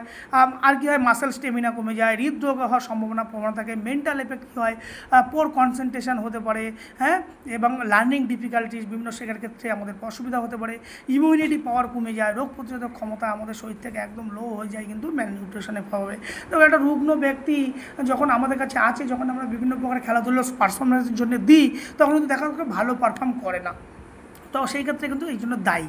এখন এখানে কমন কিছু ম্যাল নিউট্রিশন এখানে নাম দেওয়া আছে, সেই নামগুলোর জন্য কোন পরীক্ষায় যাবে কোন ভিটামিনের অভাবে কিন্তু এই ম্যাল নিউট্রিশনগুলো হচ্ছে, তার একদম সেই ভিটামিনগুলোর নাম দেওয়া আছে, হ্যাঁ, যে কিসের অভাব, কিসের ডেফিসিয়েন্সির জন্য হচ্ছে, তার সিমটম কী কী, বিভিন্ন কতগুলো নাম তোমরা দেওয়া আছে এখানে। এই সুন্দর নামগুলো কিন্তু তোমরা এখানে ভালো করে মুখস্থ করে ফেলবে, পরীক্ষায় কিন্তু আসতেই পারে। যে রিকেট রোগ কিসের অভাবে হয়, রিকেট রোগের সিমটম কী কী ইত্যাদি বিষয়গুলো আমি আর তোমাদেরকে বলছি না, হ্যাঁ সেগুলো তোমরা পড়ে নেবে। এর পরের যে টপিক তোমাদের সামনে আছে সেটা হচ্ছে স্পোর্টস নিউট্রিশন। দেখো নিউট্রিশন তো আমরা বললাম, যুক্ত হলো কি স্পোর্টস, তাহলে সবার আগে নিউট্রিশন সম্পর্কে আমরা জেনেছি। এখন স্পোর্টস নিউট্রিশন কিন্তু বর্তমান দিনে বিশাল বড় একটা কেরিয়ারের জায়গা এবং বিশাল বড় একটা অপরচুনিটি, কারণ মাঝে মধ্যেই আমরা স্পোর্টস নিউট্রিশনের কাছে যাই, অনেক খেলোয়াড় সেখান থেকে diet chart, diet plan, exercise plan ইত্যাদি বিষয়গুলোকে করে। এবার আমরা সিম্পল আগে জেনে নিতে হবে স্পোর্টস নিউট্রিশনটা কী। স্পোর্টস নিউট্রিশন হচ্ছে একটা স্পেশাল ব্রাঞ্চ অফ নিউট্রিশন, একটা নির্দিষ্ট একটা শাখা, যেটা কী করছে, যেটা that focus on dietary strategy and nutritional intake to encourage athlete performance, অর্থাৎ খেলোয়াড়দের পারফরমেন্সের ডেভেলপের জন্য সঠিক স্ট্র্যাটেজি কী হবে এবং সেটাকে, এবং সঠিক ডায়েট প্ল্যান কী হবে এবং সেটাকে পারফরমেন্সের পরে সেটাকে রিকভারি করার জন্য কোন কোন ডায়েট খাওয়া প্রয়োজন, তার সঠিক গ্রোথের জন্য, তার সঠিক পারফরমেন্স ডেভেলপ করার জন্য কী ধরনের খাদ্য গ্রহণ করা প্রয়োজন, সেই বিষয় নিয়ে আলোচনা করে কিন্তু স্পোর্টস নিউট্রিশন। সেই জন্য দেখবে বিভিন্ন টিমের সাথে বা বিভিন্ন ইন্ডিভিজুয়াল প্লেয়ারের জন্য আলাদা আলাদা কিন্তু নিউট্রিশনিস্ট একজন করে থাকে, তাদের কাজগুলো হচ্ছে এটা। এখন এই নিউট্রিশনের স্পোর্টস ফিল্ডের গুরুত্ব কী, কী গুরুত্ব দেখো, to provide adequate energy for maintaining for training and competition. আমরা যে এই যে ট্রেনিং কম্পিটিশানের জন্য যে এনার্জি দরকার সেটাকে প্রোভাইড করে, বডিতে কি হাইড্রেশনের জলীয় ভারসাম্য রক্ষা করতে সাহায্য করে, রিকভারি করতে সাহায্য করে, মাসেল গ্রোথ এবং রিপেয়ার করতে সাহায্য করে, ইনজুরি প্রিভেনশন বা ফ্যাটিক আসতে সাহায্য করে। এই যে ফুডের যে নিউট্রিয়েন্ট নিশ্চয়ই খেলোয়াড়দের ক্ষেত্রে আলাদা হবে না, সেই একইগুলো থাকবে, সেগুলো এখানে লেখা আছে, তোমরা এগুলোকে পড়ে নেবে। এখন এই স্পোর্টস নিউট্রিশনের গুরুত্ব কী কী, এক দেখো যে কথাগুলো এর আগেও আমরা বলেছি, আবার একবার বলছি, প্রোভাইড এনার্জি প্রোডাকশন করবে, হ্যাঁ, মাসেল স্ট্রেংথ এবং স্পিড ডেভেলপ করবে, ইমপ্রুভ রিকভারি যত তাড়াতাড়ি হবে সেই জাতীয় ফুড আমরা খাবো, শরীরের হাইড্রেশনের মাধ্যমে যাতে ডিহাইড্রেশন না হয়ে যায় সেটা রক্ষা করব, জলের ভারসাম্য রক্ষা করব, পেশির সঠিক বৃদ্ধি মেরামতে সাহায্য করবে, হ্যাঁ, এবং তাদের মেন্টাল স্ট্রেস, মানসিক পোশাক এবং সেলফ কনফিডেন্স যাতে ডেভেলপ হয় সেটার জন্য বৃদ্ধি থাকবে, এবং বিভিন্ন প্রকার ম্যাল নিউট্রিশন যাতে না হয় সেদিকে যেন বজায় থাকে। এখন গুরুত্বপূর্ণ হচ্ছে এই যে খেলোয়াড়দের ক্ষেত্রে যে সবথেকে বেশি গুরুত্বপূর্ণ, যে আমি খেলার আগে প্রি কম্পিটিশন আগে কী কী ধরনের খাবার খাবো, পোস্ট কম্পিটিশনের সময় কী কী ধরনের খাবার খাবো, খেলা চলাকালীন ডিউরিং কম্পিটিশনে কী কী ধরনের খাবার পাবো, সেটা কিন্তু ভীষণ গুরুত্বপূর্ণ। এখানে দেখো আমি এই যে প্রি ইভেন্ট নিউট্রিশন পুস্ট, খেলার আগে আমরা কী খাবো, এখানে একটা সুন্দর ডায়েট চার্ট, বাঙালি আনা খাবার দেখো লেখা আছে, traditional food, rice, bread, egg, banana ইত্যাদি। কখন খাবো সেই টাইম দেখো এখানে ভাগ করা আছে, 3 থেকে 4 ঘন্টা আগে কিন্তু খেতে হবে, মাথায় রাখতে হবে 3 to 4 hours বিফোর খেতে হবে। কেন, আর একটা কী বলছে, কী কী ধরনের খাবার খেতে হবে, হাই কার্বোহাইড্রেট জাতীয় খাবার, যে খাবারের ভিতর কার্বোহাইড্রেটের মাত্রা বেশি সেই খাবার খেতে হবে 3 থেকে 4 ঘন্টা আগে, হ্যাঁ। মডারেট প্রোটিন খেতে পারো, হালকা কোনো ফিশ বা কোনো ডিম, সেদ্ধ বয়েল ডিম এই জাতীয় খেতে পারবে, এবং পর্যাপ্ত পানি তোমাকে খেতে হবে। কেন, তার উদ্দেশ্য কি, কেন খেতে হবে, কারণ হচ্ছে ম্যাক্সিমাইজ এনার্জি স্টোর করবে শরীরে, যাতে তোমাদের এনার্জিটাকে স্টোর করে রাখে, ডিউরিং কম্পিটিশানে যাতে কাজে লাগে। আর কী করবে, প্রিভেন্ট হাঙ্গার ডিউরিং কম্পিটিশান, যাতে তুমি খেলা চলাকালীন ক্ষুধার্ত না হয়ে যাও। এড়িয়ে চলতে হবে, কোন বিষয়গুলো এড়িয়ে চলতে হবে, এক, হাই ফ্যাট ফুড, হ্যাঁ, হেভি ফ্যাট ফুড জাতীয় খাবার থেকে এড়াতে হবে। আর কি করতে হবে, হ্যাঁ, কোনো ফ্রাই করা কোনো খাবার, কোনো স্পাইসি জাতীয় খাবার সেগুলো থেকে এড়িয়ে চলতে হবে। এটা তো গেল 3 থেকে 4 ঘন্টা আগে। এবার 1 থেকে 2 ঘন্টা আগে কী ধরনের খাবার খাওয়া দরকার, সেখানে বলেছে যে 1 থেকে 2 ধরনের আগে স্মল স্ন্যাক জাতীয় খাবার, হ্যাঁ, একটা ব্যানানা খেতে পারো, অ্যাপেল খেতে পারো, আর হচ্ছে ওয়াটার খেতে পারো, মানে জল বা বিভিন্ন প্রকার স্পোর্টস ড্রিঙ্ক যেগুলো আছে সেগুলো তুমি খেতে পারো। কেন খেতে হবে, তার কারণ হচ্ছে মেনটেন হচ্ছে হাইড্রেশন, দেহের যে জলের যে ভারসাম্য সেটা তোমাকে বজায় রাখতে সাহায্য করবে। আর কি করবে, কুইক এনার্জি, দ্রুত শক্তি সরবরাহ করতে সাহায্য করবে। কোন খাবারগুলো 1 থেকে 2 ঘন্টাকে এড়াতে হবে, এক্সেসিভ ক্যালোরি, অতিরিক্ত কোনো খাবার কিন্তু সেই টাইমে খাওয়া যাবে না, খুব অল্প করে খেতে হবে। আর কী করতে হবে, হ্যাঁ, আর যেটা খেতে হবে যে কোনো রকম যে কোল্ড ড্রিঙ্কস যেটা জাতীয় খাবার, সেই কোল্ড ড্রিঙ্কস থেকে পুরোপুরি কিন্তু অ্যাভয়েড করে যেতে হবে। কিন্তু তাহলে দেখো মাথায় রাখবে যে এই যে প্রি কম্পিটিশনের আগে কী ধরনের খাবার তোমাদের খেতে হবে, সবই কিন্তু কার্বোহাইড্রেট রিলেটেড। কত ঘন্টা আগে খেতে হবে? 3 থেকে 4 ঘন্টা আগে মিনিমাম। এইগুলো কিন্তু পরীক্ষায় আসতে পারে যে একজন খেলোয়াড়ের কত ঘন্টা আগে খাবার খাওয়া উচিত। এইবার যদি আমরা পোস্ট ইভেন্টের ক্ষেত্রে আসি, অর্থাৎ খেলোয়ার পরে আমরা কখন খাবো? উইদিন 30 মিনিটস, হ্যাঁ 30 মিনিটের মধ্যে কিন্তু আমাকে খেতে হবে। ইভেন্ট শেষ হয়ে যাওয়ার পর কী ধরনের খাবার খেতে হবে সেখানে দেখো, high carbohydrate snacks, high carbohydrate snacks মানে কার্বোহাইড্রেটযুক্ত স্ন্যাক্স খাবার কিন্তু আমাকে খেতে হবে। সেখানে কী হতে পারে? ব্যানানা খেতে পারি আমরা, বিভিন্ন প্রকার ফলের জুস খেতে পারি। এখানে কিন্তু কার্বোহাইড্রেট জাতীয় খাবার খেতে হবে। প্রোটিন খেতে পারি খুব অল্প মাত্রায়। আর কী খেতে পারি? ওয়াটার খেতে হবে আমাদের সাফিসিয়েন্ট। কেন খাবো? কারণ রিকভারি করতে সাহায্য করবে। খেলায় যে আমাদের এনার্জিটা এক্সপেন্ডিচার হচ্ছে, শক্তির যে ক্ষয় হচ্ছে, সেই শক্তিটাকে পুনরায় আমরা স্টোর করবো পেশিতে, গ্লাইকোজেনের ভান্ডার পুনরুদ্ধার করার জন্য। তোমার যদি যেগুলো স্টোর করা ছিল, স্টোর থেকে যেগুলো বেরিয়ে গেছে এখন সেগুলোকে পূর্ণ করতে হবে। আর কি করতে হবে? তোমাদের যে মাসেলের যে ইমিউনিটি পাওয়ার, সেই পেশি মেরামত করতে আমাদের সাহায্য করবে। অ্যাভয়েড করবে কি? ফ্যাট জাতীয় খাবার আমাদের অ্যাভয়েড করতে হবে, বিভিন্ন প্রকার কোল্ড ড্রিঙ্কস অ্যাভয়েড করতে হবে। ঠিক খেলার 1 থেকে 2 ঘন্টা বাদ, এবার আফটার দ্য ইভেন্ট 1 থেকে 2 ঘন্টা বাদে কিন্তু আমাদের এবার একটু ভারী মিল খেতে হবে। সঠিক ব্যালেন্স ডায়েট আমাদেরকে খেতে হবে। সেখানে দেখো আমি এখানে তোমাদের একটা ছক দিয়েছি, রাইস, ভেজিটেবল, মিট বা প্রোটিন জাতীয় খাবার কিন্তু তোমাদেরকে খেতে হবে এবং পর্যাপ্ত ওয়াটার খেতে হবে। সেখানে কি বলেছে? যার ফলে কী হবে? সম্পূর্ণ রিকভারি হবে, কমপ্লিট রিকভারি। অ্যান্ড কী করবে? প্রিভেন্ট অ্যান্ড রিপেয়ার করবে টিস্যু, বিভিন্ন প্রকার টিস্যুর যে ক্ষয়ক্ষতি হয়েছিল সেগুলোকে পূর্ণ করতে হবে। অ্যাভয়েড করতে হবে কি? সুগার অ্যান্ড জাঙ্ক ফুড, চিনি এবং মিষ্টি জাতীয় খাবার। এখন খেলার শেষে তুমি ইচ্ছা হলো একটুখানি স্পাইসি করে একটু বিরিয়ানি খেয়ে নিলে, খেয়ে নিলে, এগুলো কিন্তু খাওয়া চলবে না। এইবার ঘটনাটা হচ্ছে স্যার যে তাহলে খেলা চলাকালীন আমরা কখন খাবো? যদি এভরি 30 মিনিট, যদি এভরি 15 মিনিট থেকে 20 মিনিটের অনেক সময় ধরে খেলা হয়, তাহলে 15 মিনিট থেকে 20 মিনিটের মধ্যে কিন্তু আমাদের স্মল সিপস অফ ওয়াটার, মানে জাস্ট 1 চুমুক ওয়াটার, স্বল্প 1 মুখে মুখটাকে ভেজালে, বা কোনো একটা স্পোর্টস ড্রিঙ্ক যেগুলো আছে ইলেকট্রোলাইট, সেগুলো তুমি খেতে পারো। যার ফলে কী হবে? তোমার জলশূন্যতা, রোগ প্রতিরোধক ক্ষমতাগুলোকে বৃদ্ধি পাবে, কিন্তু কোনো ফ্যাট জাতীয় খাবার থেকে খাওয়া যাবে না। এবার যদি ইভেন্ট 1 ঘন্টার বেশি চলে, সেখানে সামান্য কার্বোহাইড্রেটযুক্ত খাবার কিন্তু তুমি, বা বিভিন্ন প্রকার ফ্রুট জুস কিন্তু তুমি খেতে পারো। যার ফলে তোমার মধ্যে কী হবে? তোমার মধ্যে ব্লাড গ্লুকোজ লেভেল সঠিক মাত্রায় বজায় থাকবে এবং তোমার মধ্যে পেশিতে যে ফ্যাটিক, যে ক্লান্তি আসার যে প্রবণতা, সেটা কিছুটা হলেও কম হবে। এই টাইমে অ্যাভয়েড করানো, যেটা করতে হবে সেটা হচ্ছে সুগার জাতীয় খাবার বা কোল্ড ড্রিঙ্ক জাতীয় খাবার কিন্তু তোমাকে অ্যাভয়েড করতে হবে। এইবার এখানে দেখো কতগুলো কী গাইডলাইন দেওয়া আছে যেটা মাথায় রাখা জরুরি।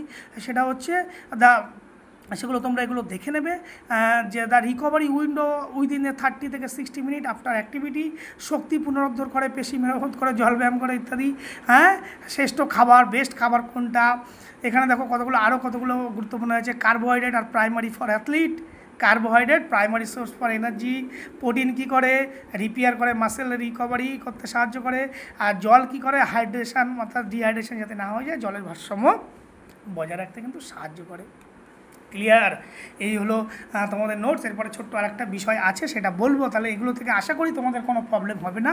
এটা আমি নোটস পাঠিয়ে দেবো, তোমরা সুন্দর করে এগুলো পড়ে নেবে। তোমাদের পরীক্ষার উপযুক্ত করে বানানো হয়েছে। এখন এই যে এরপরে যেটা আছে, যে টাইপস অফ নিউট্রিয়েন্ট, পুষ্টির ধরনগুলো কী কী? এই নিউট্রিয়েন্ট বা পুষ্টির ধরন, এখন এই টাইপসগুলো বলতে সাধারণত আমরা যে ম্যাক্রো নিউট্রিয়েন্ট এবং মাইক্রো নিউট্রিয়েন্ট। ম্যাক্রো কথার অর্থ কি? ম্যাক্রো মানে বড়, মাইক্রো মানে কি? ছোট। মানে ম্যাক্রো মানে এই নিউট্রিয়েন্টগুলো আমাদেরকে বেশি মাত্রায় প্রয়োজন, লার্জ অ্যামাউন্ট দরকার। কেন? For energy and normal body ফাংশানের জন্য আমাদের দরকার। সেই খাবারগুলো কোনগুলো? যেগুলো মূলত আমাদের বেশি মাত্রায় দরকার এবং যেগুলো আমাদের নর্মাল কার্যকলাপ এবং শক্তি বৃদ্ধি করার ক্ষেত্রে লাগে। Carbohydrate, protein, fat, water. Clear? এইগুলো হচ্ছে আমাদের ম্যাক্রোনিউট্রিয়েন্ট। আর মাইক্রো কোনগুলো? যেগুলো খুব অল্প মাত্রায় দরকার, সেগুলোকে আমরা মাইক্রো নিউট্রিয়েন্ট বলবো। স্মল অ্যামাউন্ট, যেটা কী করবে? আমাদের মেটাবলিজম এবং ইমিউনিটি, আমাদের রোগ প্রতিরোধক ক্ষমতা এবং বিপাকীয় কার্যকলাপ করতে সাহায্য করবে। সেগুলো কোনগুলো? Vitamins and minerals. মাথা রাখবে। ম্যাক্রোনিউট্রিয়েন্ট কোনগুলো? Carbohydrate, protein, fat, water. আর হচ্ছে কি? আর হচ্ছে আমাদের মাইক্রোনিউট্রিয়েন্ট, যেটা ছোট, খুব স্মল অ্যামাউন্ট অফ দরকার, সেটা কি কি? এক হচ্ছে মিনারেলস, আর এক হচ্ছে তোমাদেরকে যেটা বললাম মিনারেলস অ্যান্ড হচ্ছে তোমাদের ভিটামিন বললাম, যেটা খুব অল্প মাত্রায় দরকার। এখন এই যে যদি আমরা এই ম্যাক্রো মাইক্রোনিউট্রনের মধ্যে একটা পার্থক্য আমরা কতগুলো আসপেক্টের উপর বেস করে করেছি, সেগুলো হচ্ছে অ্যামাউন্ট নিডেড, এ থাকে লার্জ অ্যামাউন্ট অফ নিডেড, একটা small amount, energy consumption, provide energy, এটা কী করে, ডাজ নট এনার্জি প্রোভাইড করে, এটা কী করে, মেটাবলিজম অর্থাৎ বিপাকীয় কার্যকলাপ নিয়ন্ত্রণে সাহায্য করে। এক্সাম্পল কি, কার্বোহাইড্রেট, প্রোটিন, ফ্যাট, এক্ষেত্রে কি ভিটামিন, মিনারেলস, ক্লিয়ার। এবার ডেলি ক্যালোরি ইনটেক, কত ক্যালোরি আমাদের দরকার, এখানে সুন্দর একটা ছক, এটা কিন্তু WHO থেকে নেওয়া আছে। এটা কিন্তু তোমরা একদম পুরো মুখস্থ করে ফেলবে, পরীক্ষায় আসতে পারে যে একজন প্রাপ্তবয়স্ক মানুষের কত ক্যালোরি দরকার। 2500 ক্যালোরি কিন্তু এভরিডে দরকার। আর অ্যাডাল্ট ফিমেলদের ক্ষেত্রে, প্রাপ্তবয়স্ক একটা মহিলাদের ক্ষেত্রে 2000 কিলো ক্যালোরি পার ডে দরকার। হ্যাঁ, কী জন্য দরকার সেগুলো লেখা আছে। শিশুদের জন্য কত, 1300 থেকে 2000 কিলো ক্যালোরি দরকার। এবং অ্যাডোলেসেন্টদের ক্ষেত্রে কত, 2200 থেকে 2800 কিলো ক্যালোরি দরকার। আবার ওল্ড অ্যাডাল্টের ক্ষেত্রে কত, 1800 থেকে 2000 কিলো ক্যালোরি দরকার। হ্যাঁ, আবার মেল অ্যাথলিটদের কত দরকার, 3000 থেকে 600 কিলো ক্যালোরি দরকার। যদিও এই খেলাধুলার স্পোর্টস পারফরমেন্স ডিপেন্ডস করে কী ধরনের অ্যাক্টিভিটি করবে তার উপর, তবুও এখানে একটা অ্যামাউন্ট যেটা WHO প্রোভাইড করেছে সেটাই তোমাদের কাছে দেওয়া আছে।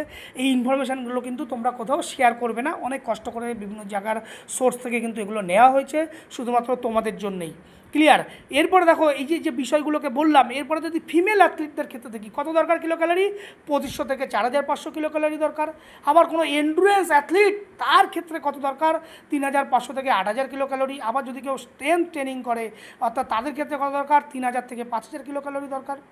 তাহলে এই যে সোর্সগুলো দরকার সেগুলো কেন দরকার, ডান দিকে দেখো লেখা আছে, সেগুলো আমি আর বলছি না, তোমরা এগুলোকে সুন্দরভাবে পড়ে নেবে। খুব সুন্দর করে সহজ করে তোমাদের মতন করে পরীক্ষার উপযোগ্য করে দেওয়া আছে।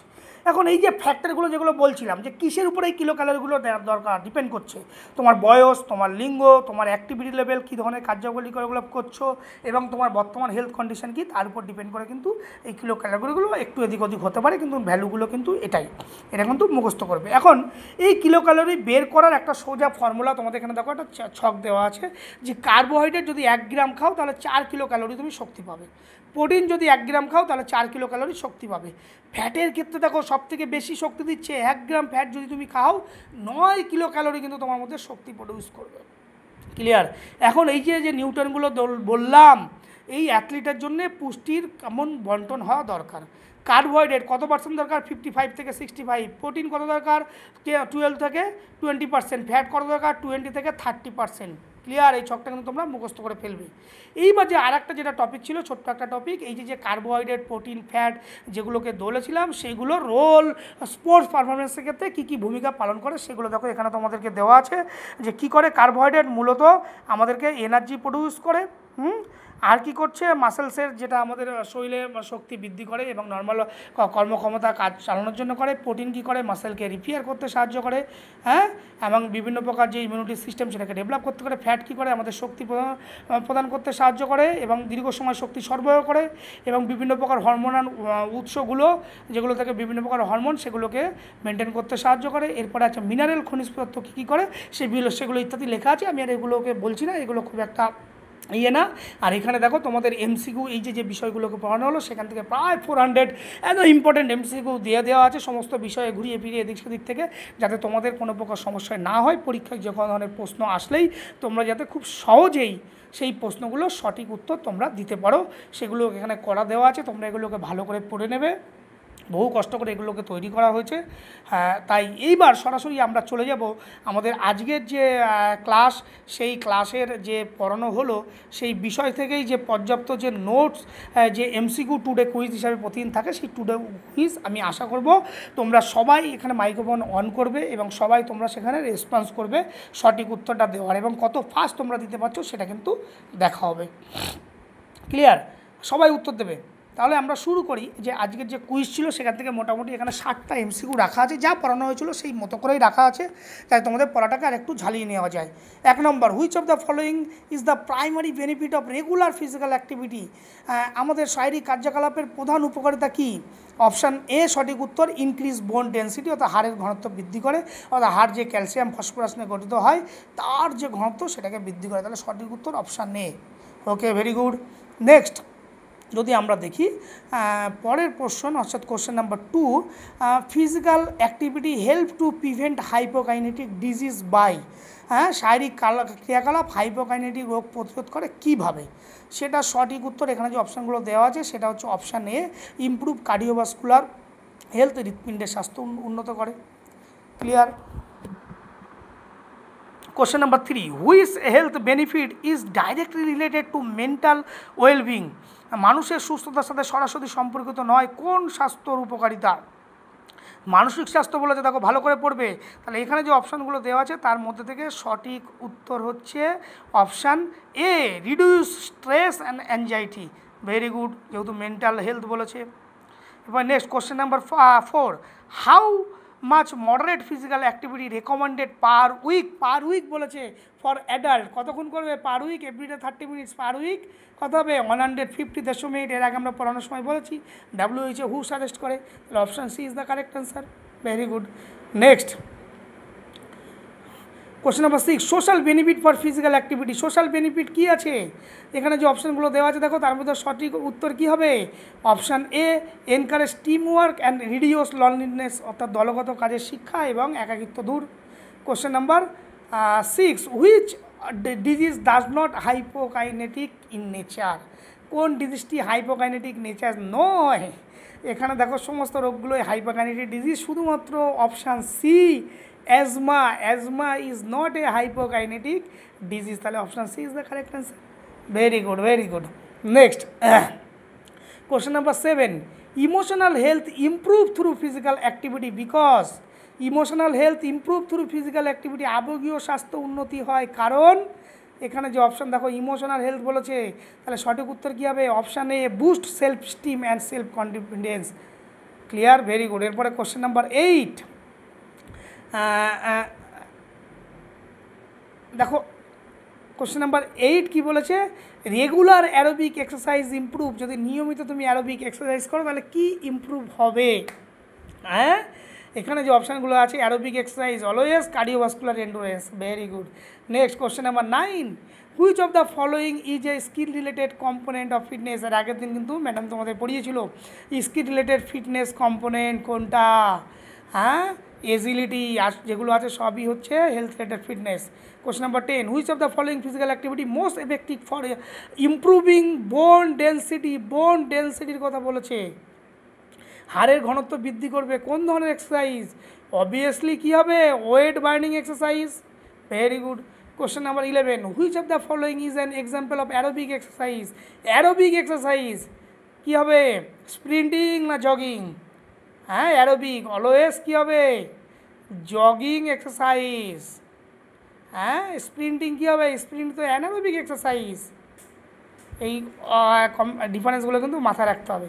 Question number 12, anaerobic exercise are characterized by, anaerobic exercise কি, without oxygen, rhythm, high intensity, মনে আছে তো।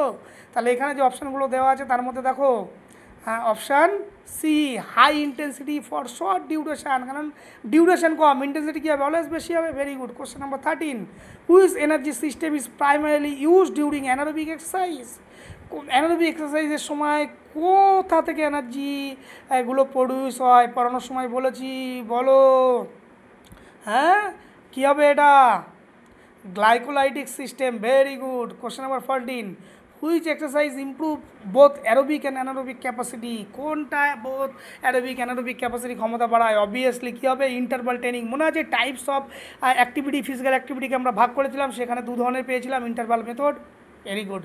ল্যাকটিক অ্যাসিড অ্যাকুমুলেশন ডিউরিং, কখন হয় ল্যাকটিক অ্যাসিড জমা, অবভিয়াসলি অ্যানারোবিক এক্সারসাইজের ক্ষেত্রে, তাহলে option B is the correct answer. Question number 16, what is the primary benefit of anaerobic exercise, primary benefit কি, অ্যানারোবিক এক্সারসাইজ কী হবে, হাই ইন্টেন্সিটি, তার মানে কি এক্সপ্লোসিভ পাওয়ার বৃদ্ধি পাবে, সেটা কী হবে, স্ট্রেংথ অ্যান্ড এক্সপ্লোসিভ পাওয়ার, তাহলে অপশান বি ইনক্রিজ। অপশানে হবে না, কার্ডিওভাস্কুলার এন্ডুরেন্স কখনো সম্ভব না, কারণ অ্যানারোবিক বলেছে, তাহলে কী হবে, option B increase muscle strength and পাওয়ার, পেশি শক্তি এবং ক্ষমতা বৃদ্ধি পাবে। ক্লিয়ার, পাওয়ার মানেই এক্সপ্লোসিভ পাওয়ার বা এক্সপ্লোসিভ স্ট্রেংথ।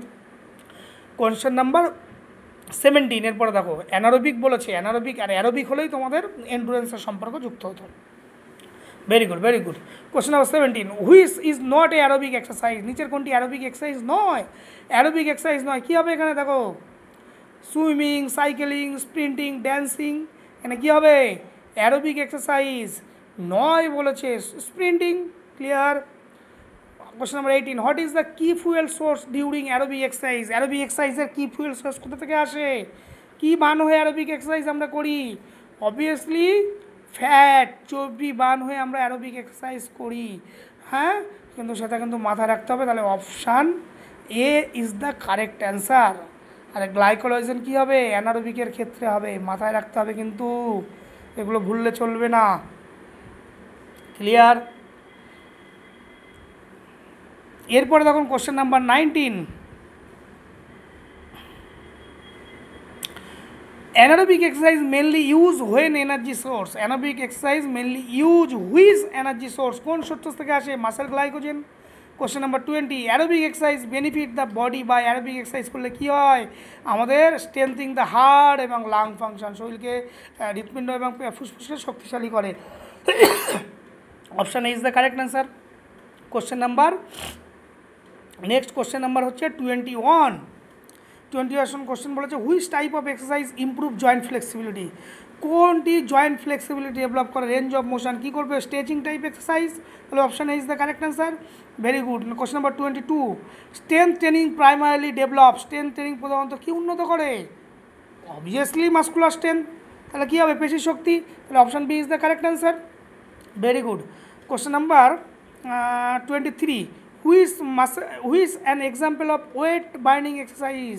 কোনটা ওয়েট বার্নিং এক্সারসাইজ? এখানে দেখো যেগুলো লেখা আছে, ওজন বহনকারী ব্যায়াম কোনটা হচ্ছে? হ্যাঁ, সমস্ত কিছু হচ্ছে ওয়েট বার্নিং এক্সারসাইজ সুইমিং, কারণ হোল বডি ওখানে বেশি মাত্রায় ইনভলভ হয়। Cardiovascular endurance can improve by? Cardiovascular endurance কীভাবে বৃদ্ধি করব? আমরা জগিং আর সাইকেলিং করলে আমাদের কার্ডিওভাস্কুলার এফিসিয়েন্সি বাড়বে, কারণ এগুলো অ্যারোবিক ক্যাপাসিটি, অ্যারোবিক করলে কার্ডিওভাস্কুলার বাড়ে। Which type of exercise improve coordination and agility? Coordination and agility কী ধরনের এক্সারসাইজে পারবো? দেখো এখানে যে অপশানগুলো দেওয়া আছে তার মধ্যে হচ্ছে plyometric training. Why plyometric training? কারণ হচ্ছে প্লায়োমেট্রিক ট্রেনিং হচ্ছে একটা বক্স জাম্পিং এক্সারসাইজ, যেখানে বারবার ডাইরেকশন চেঞ্জ করছে, মানে এজিলিটি ডেভেলপ হচ্ছে।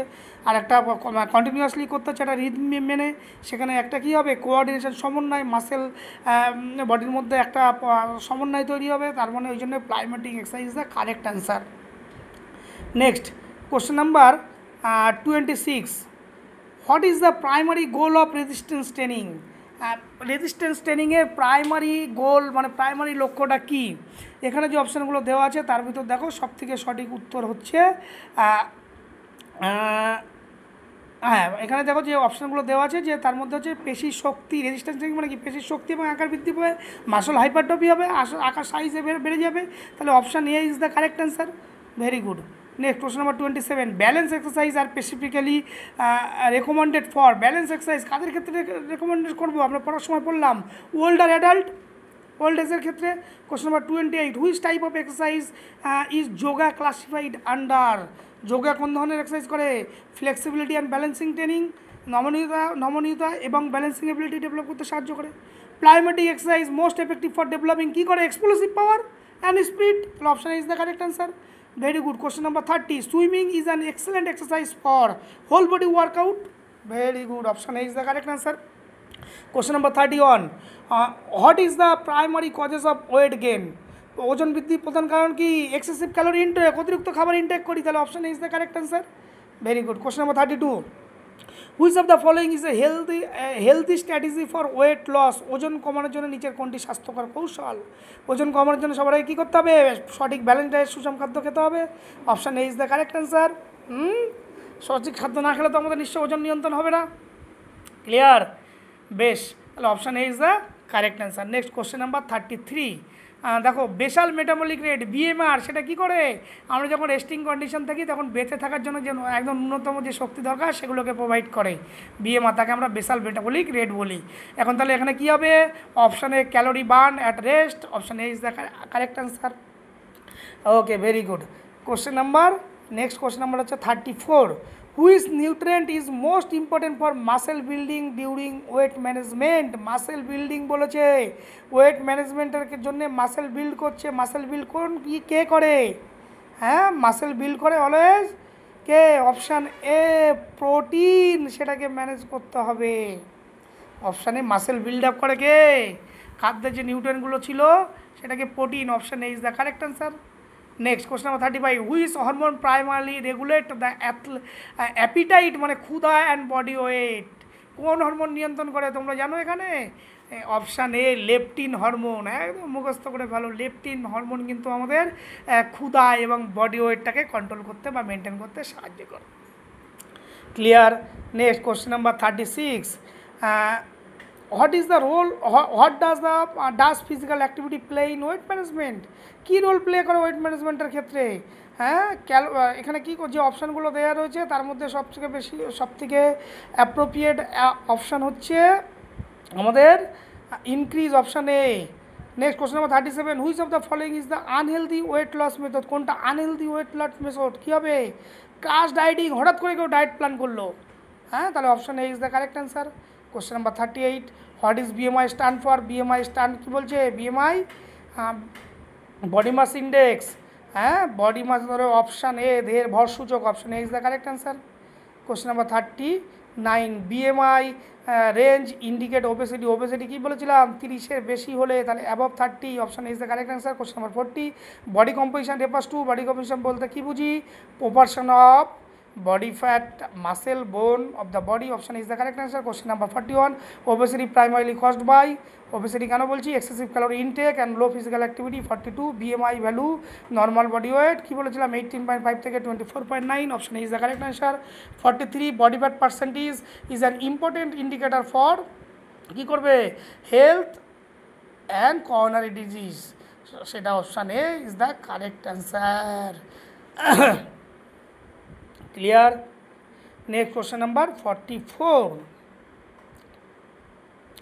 কোশ্চেন নাম্বার হচ্ছে 44, body composition component include water, muscle and বোন। বডি কম্পোজিশন কম্পোনেন্ট ইনক্লুড কিসে ইনক্লুড করে? এগুলো লিন বডি মাসের মধ্যে থাকে, তাহলে option A is the correct answer. Very good, very good.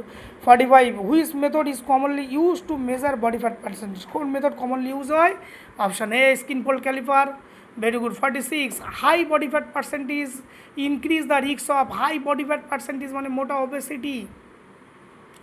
বেশ, হ্যাঁ, তাহলে হাই বডি ফ্যাট পার্সেন্টেজ কী করবে? সেটা হচ্ছে স্কিন ফোল্ড ক্যালিপার দিয়ে দেহের increase risk of high body fat percentage, তাহলে কী হবে? Heart disease and diabetes. Option is the correct answer. Question number 47, BMI does not directly measure? BMI সরাসরি কী পরিমাপ করে না? Body fat percentage. Clear? Option is the সঠিক answer. Question number 48, ideal body composition promotes? আদর্শ body গঠন আমাদের কী নির্দেশ করে? এক হচ্ছে আমাদের ফিজিক্যাল পারফরমেন্স অ্যান্ড হেলথ, শরীরের কর্মক্ষমতা এবং তাদের স্বাস্থ্যকে নিয়ন্ত্রণ করে। ক্লিয়ার? তাহলে অপশান এ ইজ দ্য সঠিক উত্তর। Very good. Question number 49, excessive fat around the abdomen is known as? অ্যাবডোমেনে এক্সেসিভ ফ্যাট জমলে তখন আমরা তাকে কী বলবো? Visceral fat. Clear? Option A is the সঠিক answer. Clear? Next question number 50, the body composition analysis helps to athlete?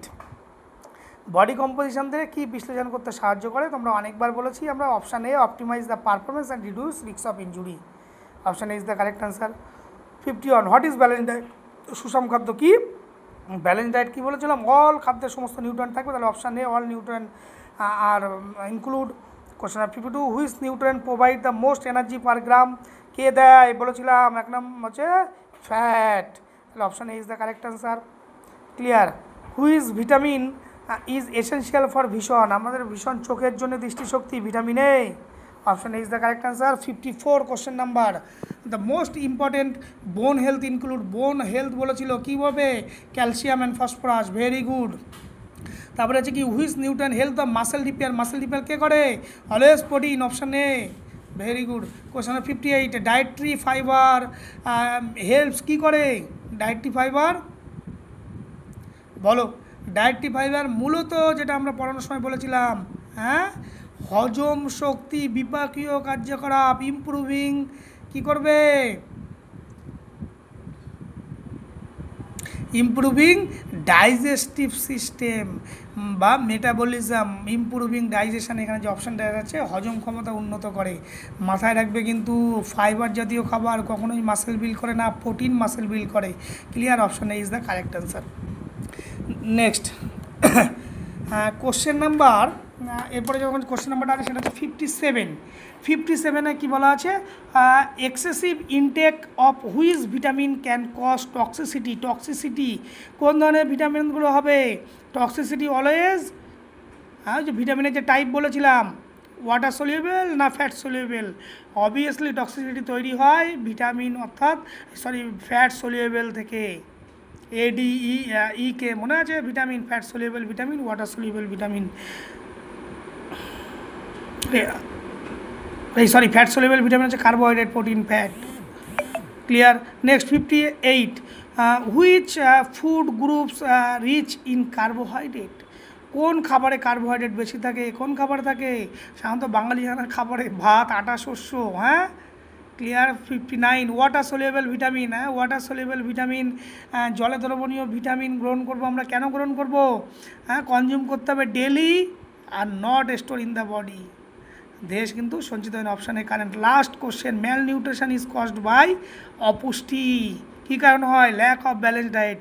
Option A is the সঠিক answer. Clear?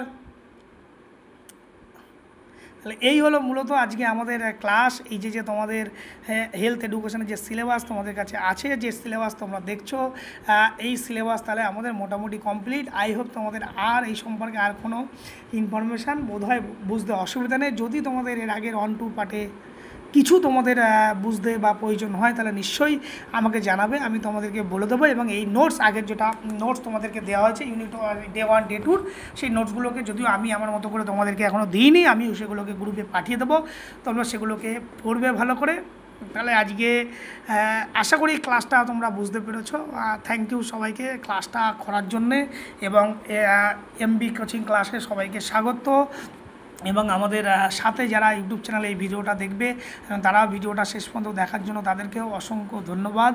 এবং যদি ভিডিওটি ভালো লেগে থাকে অবশ্যই ভিডিওতে লাইক করুন, কমেন্ট করুন, এবং কোনো কোয়ারিজ থাকলে আমাদের কমেন্ট সেকশানে জানাও। সেই সাথে আমরা বলি আমাদের কোচিং, এই WBSSC PGSKL আমাদের কোচিং ক্লাস অনেক দিন শুরু হয়ে গেছে। আমাদের অ্যাডমিশন প্রক্রিয়া এখনও চালু আছে। যদি তোমরা কেউ অ্যাডমিশন হতে চাও নিশ্চয়ই আমাদের সাথে যোগাযোগ করো, কারণ আমাদের এমবি কোচিং ক্লাসের সমস্ত বিষয় ধরে বিষয়ভিত্তিক প্রশ্ন এবং নিয়মিত মক টেস্ট যেগুলো করানো হয় ছাত্রছাত্রীদের সুবিধার জন্যে। তাই তোমরা চাইলে আমাদের কোচিং ক্লাসে তোমরা ভর্তি হতে পারো। সবাইকে আবারও অসংখ্য ধন্যবাদ এমবি কোচিং ক্লাসে শেষ পর্যন্ত থাকার জন্য।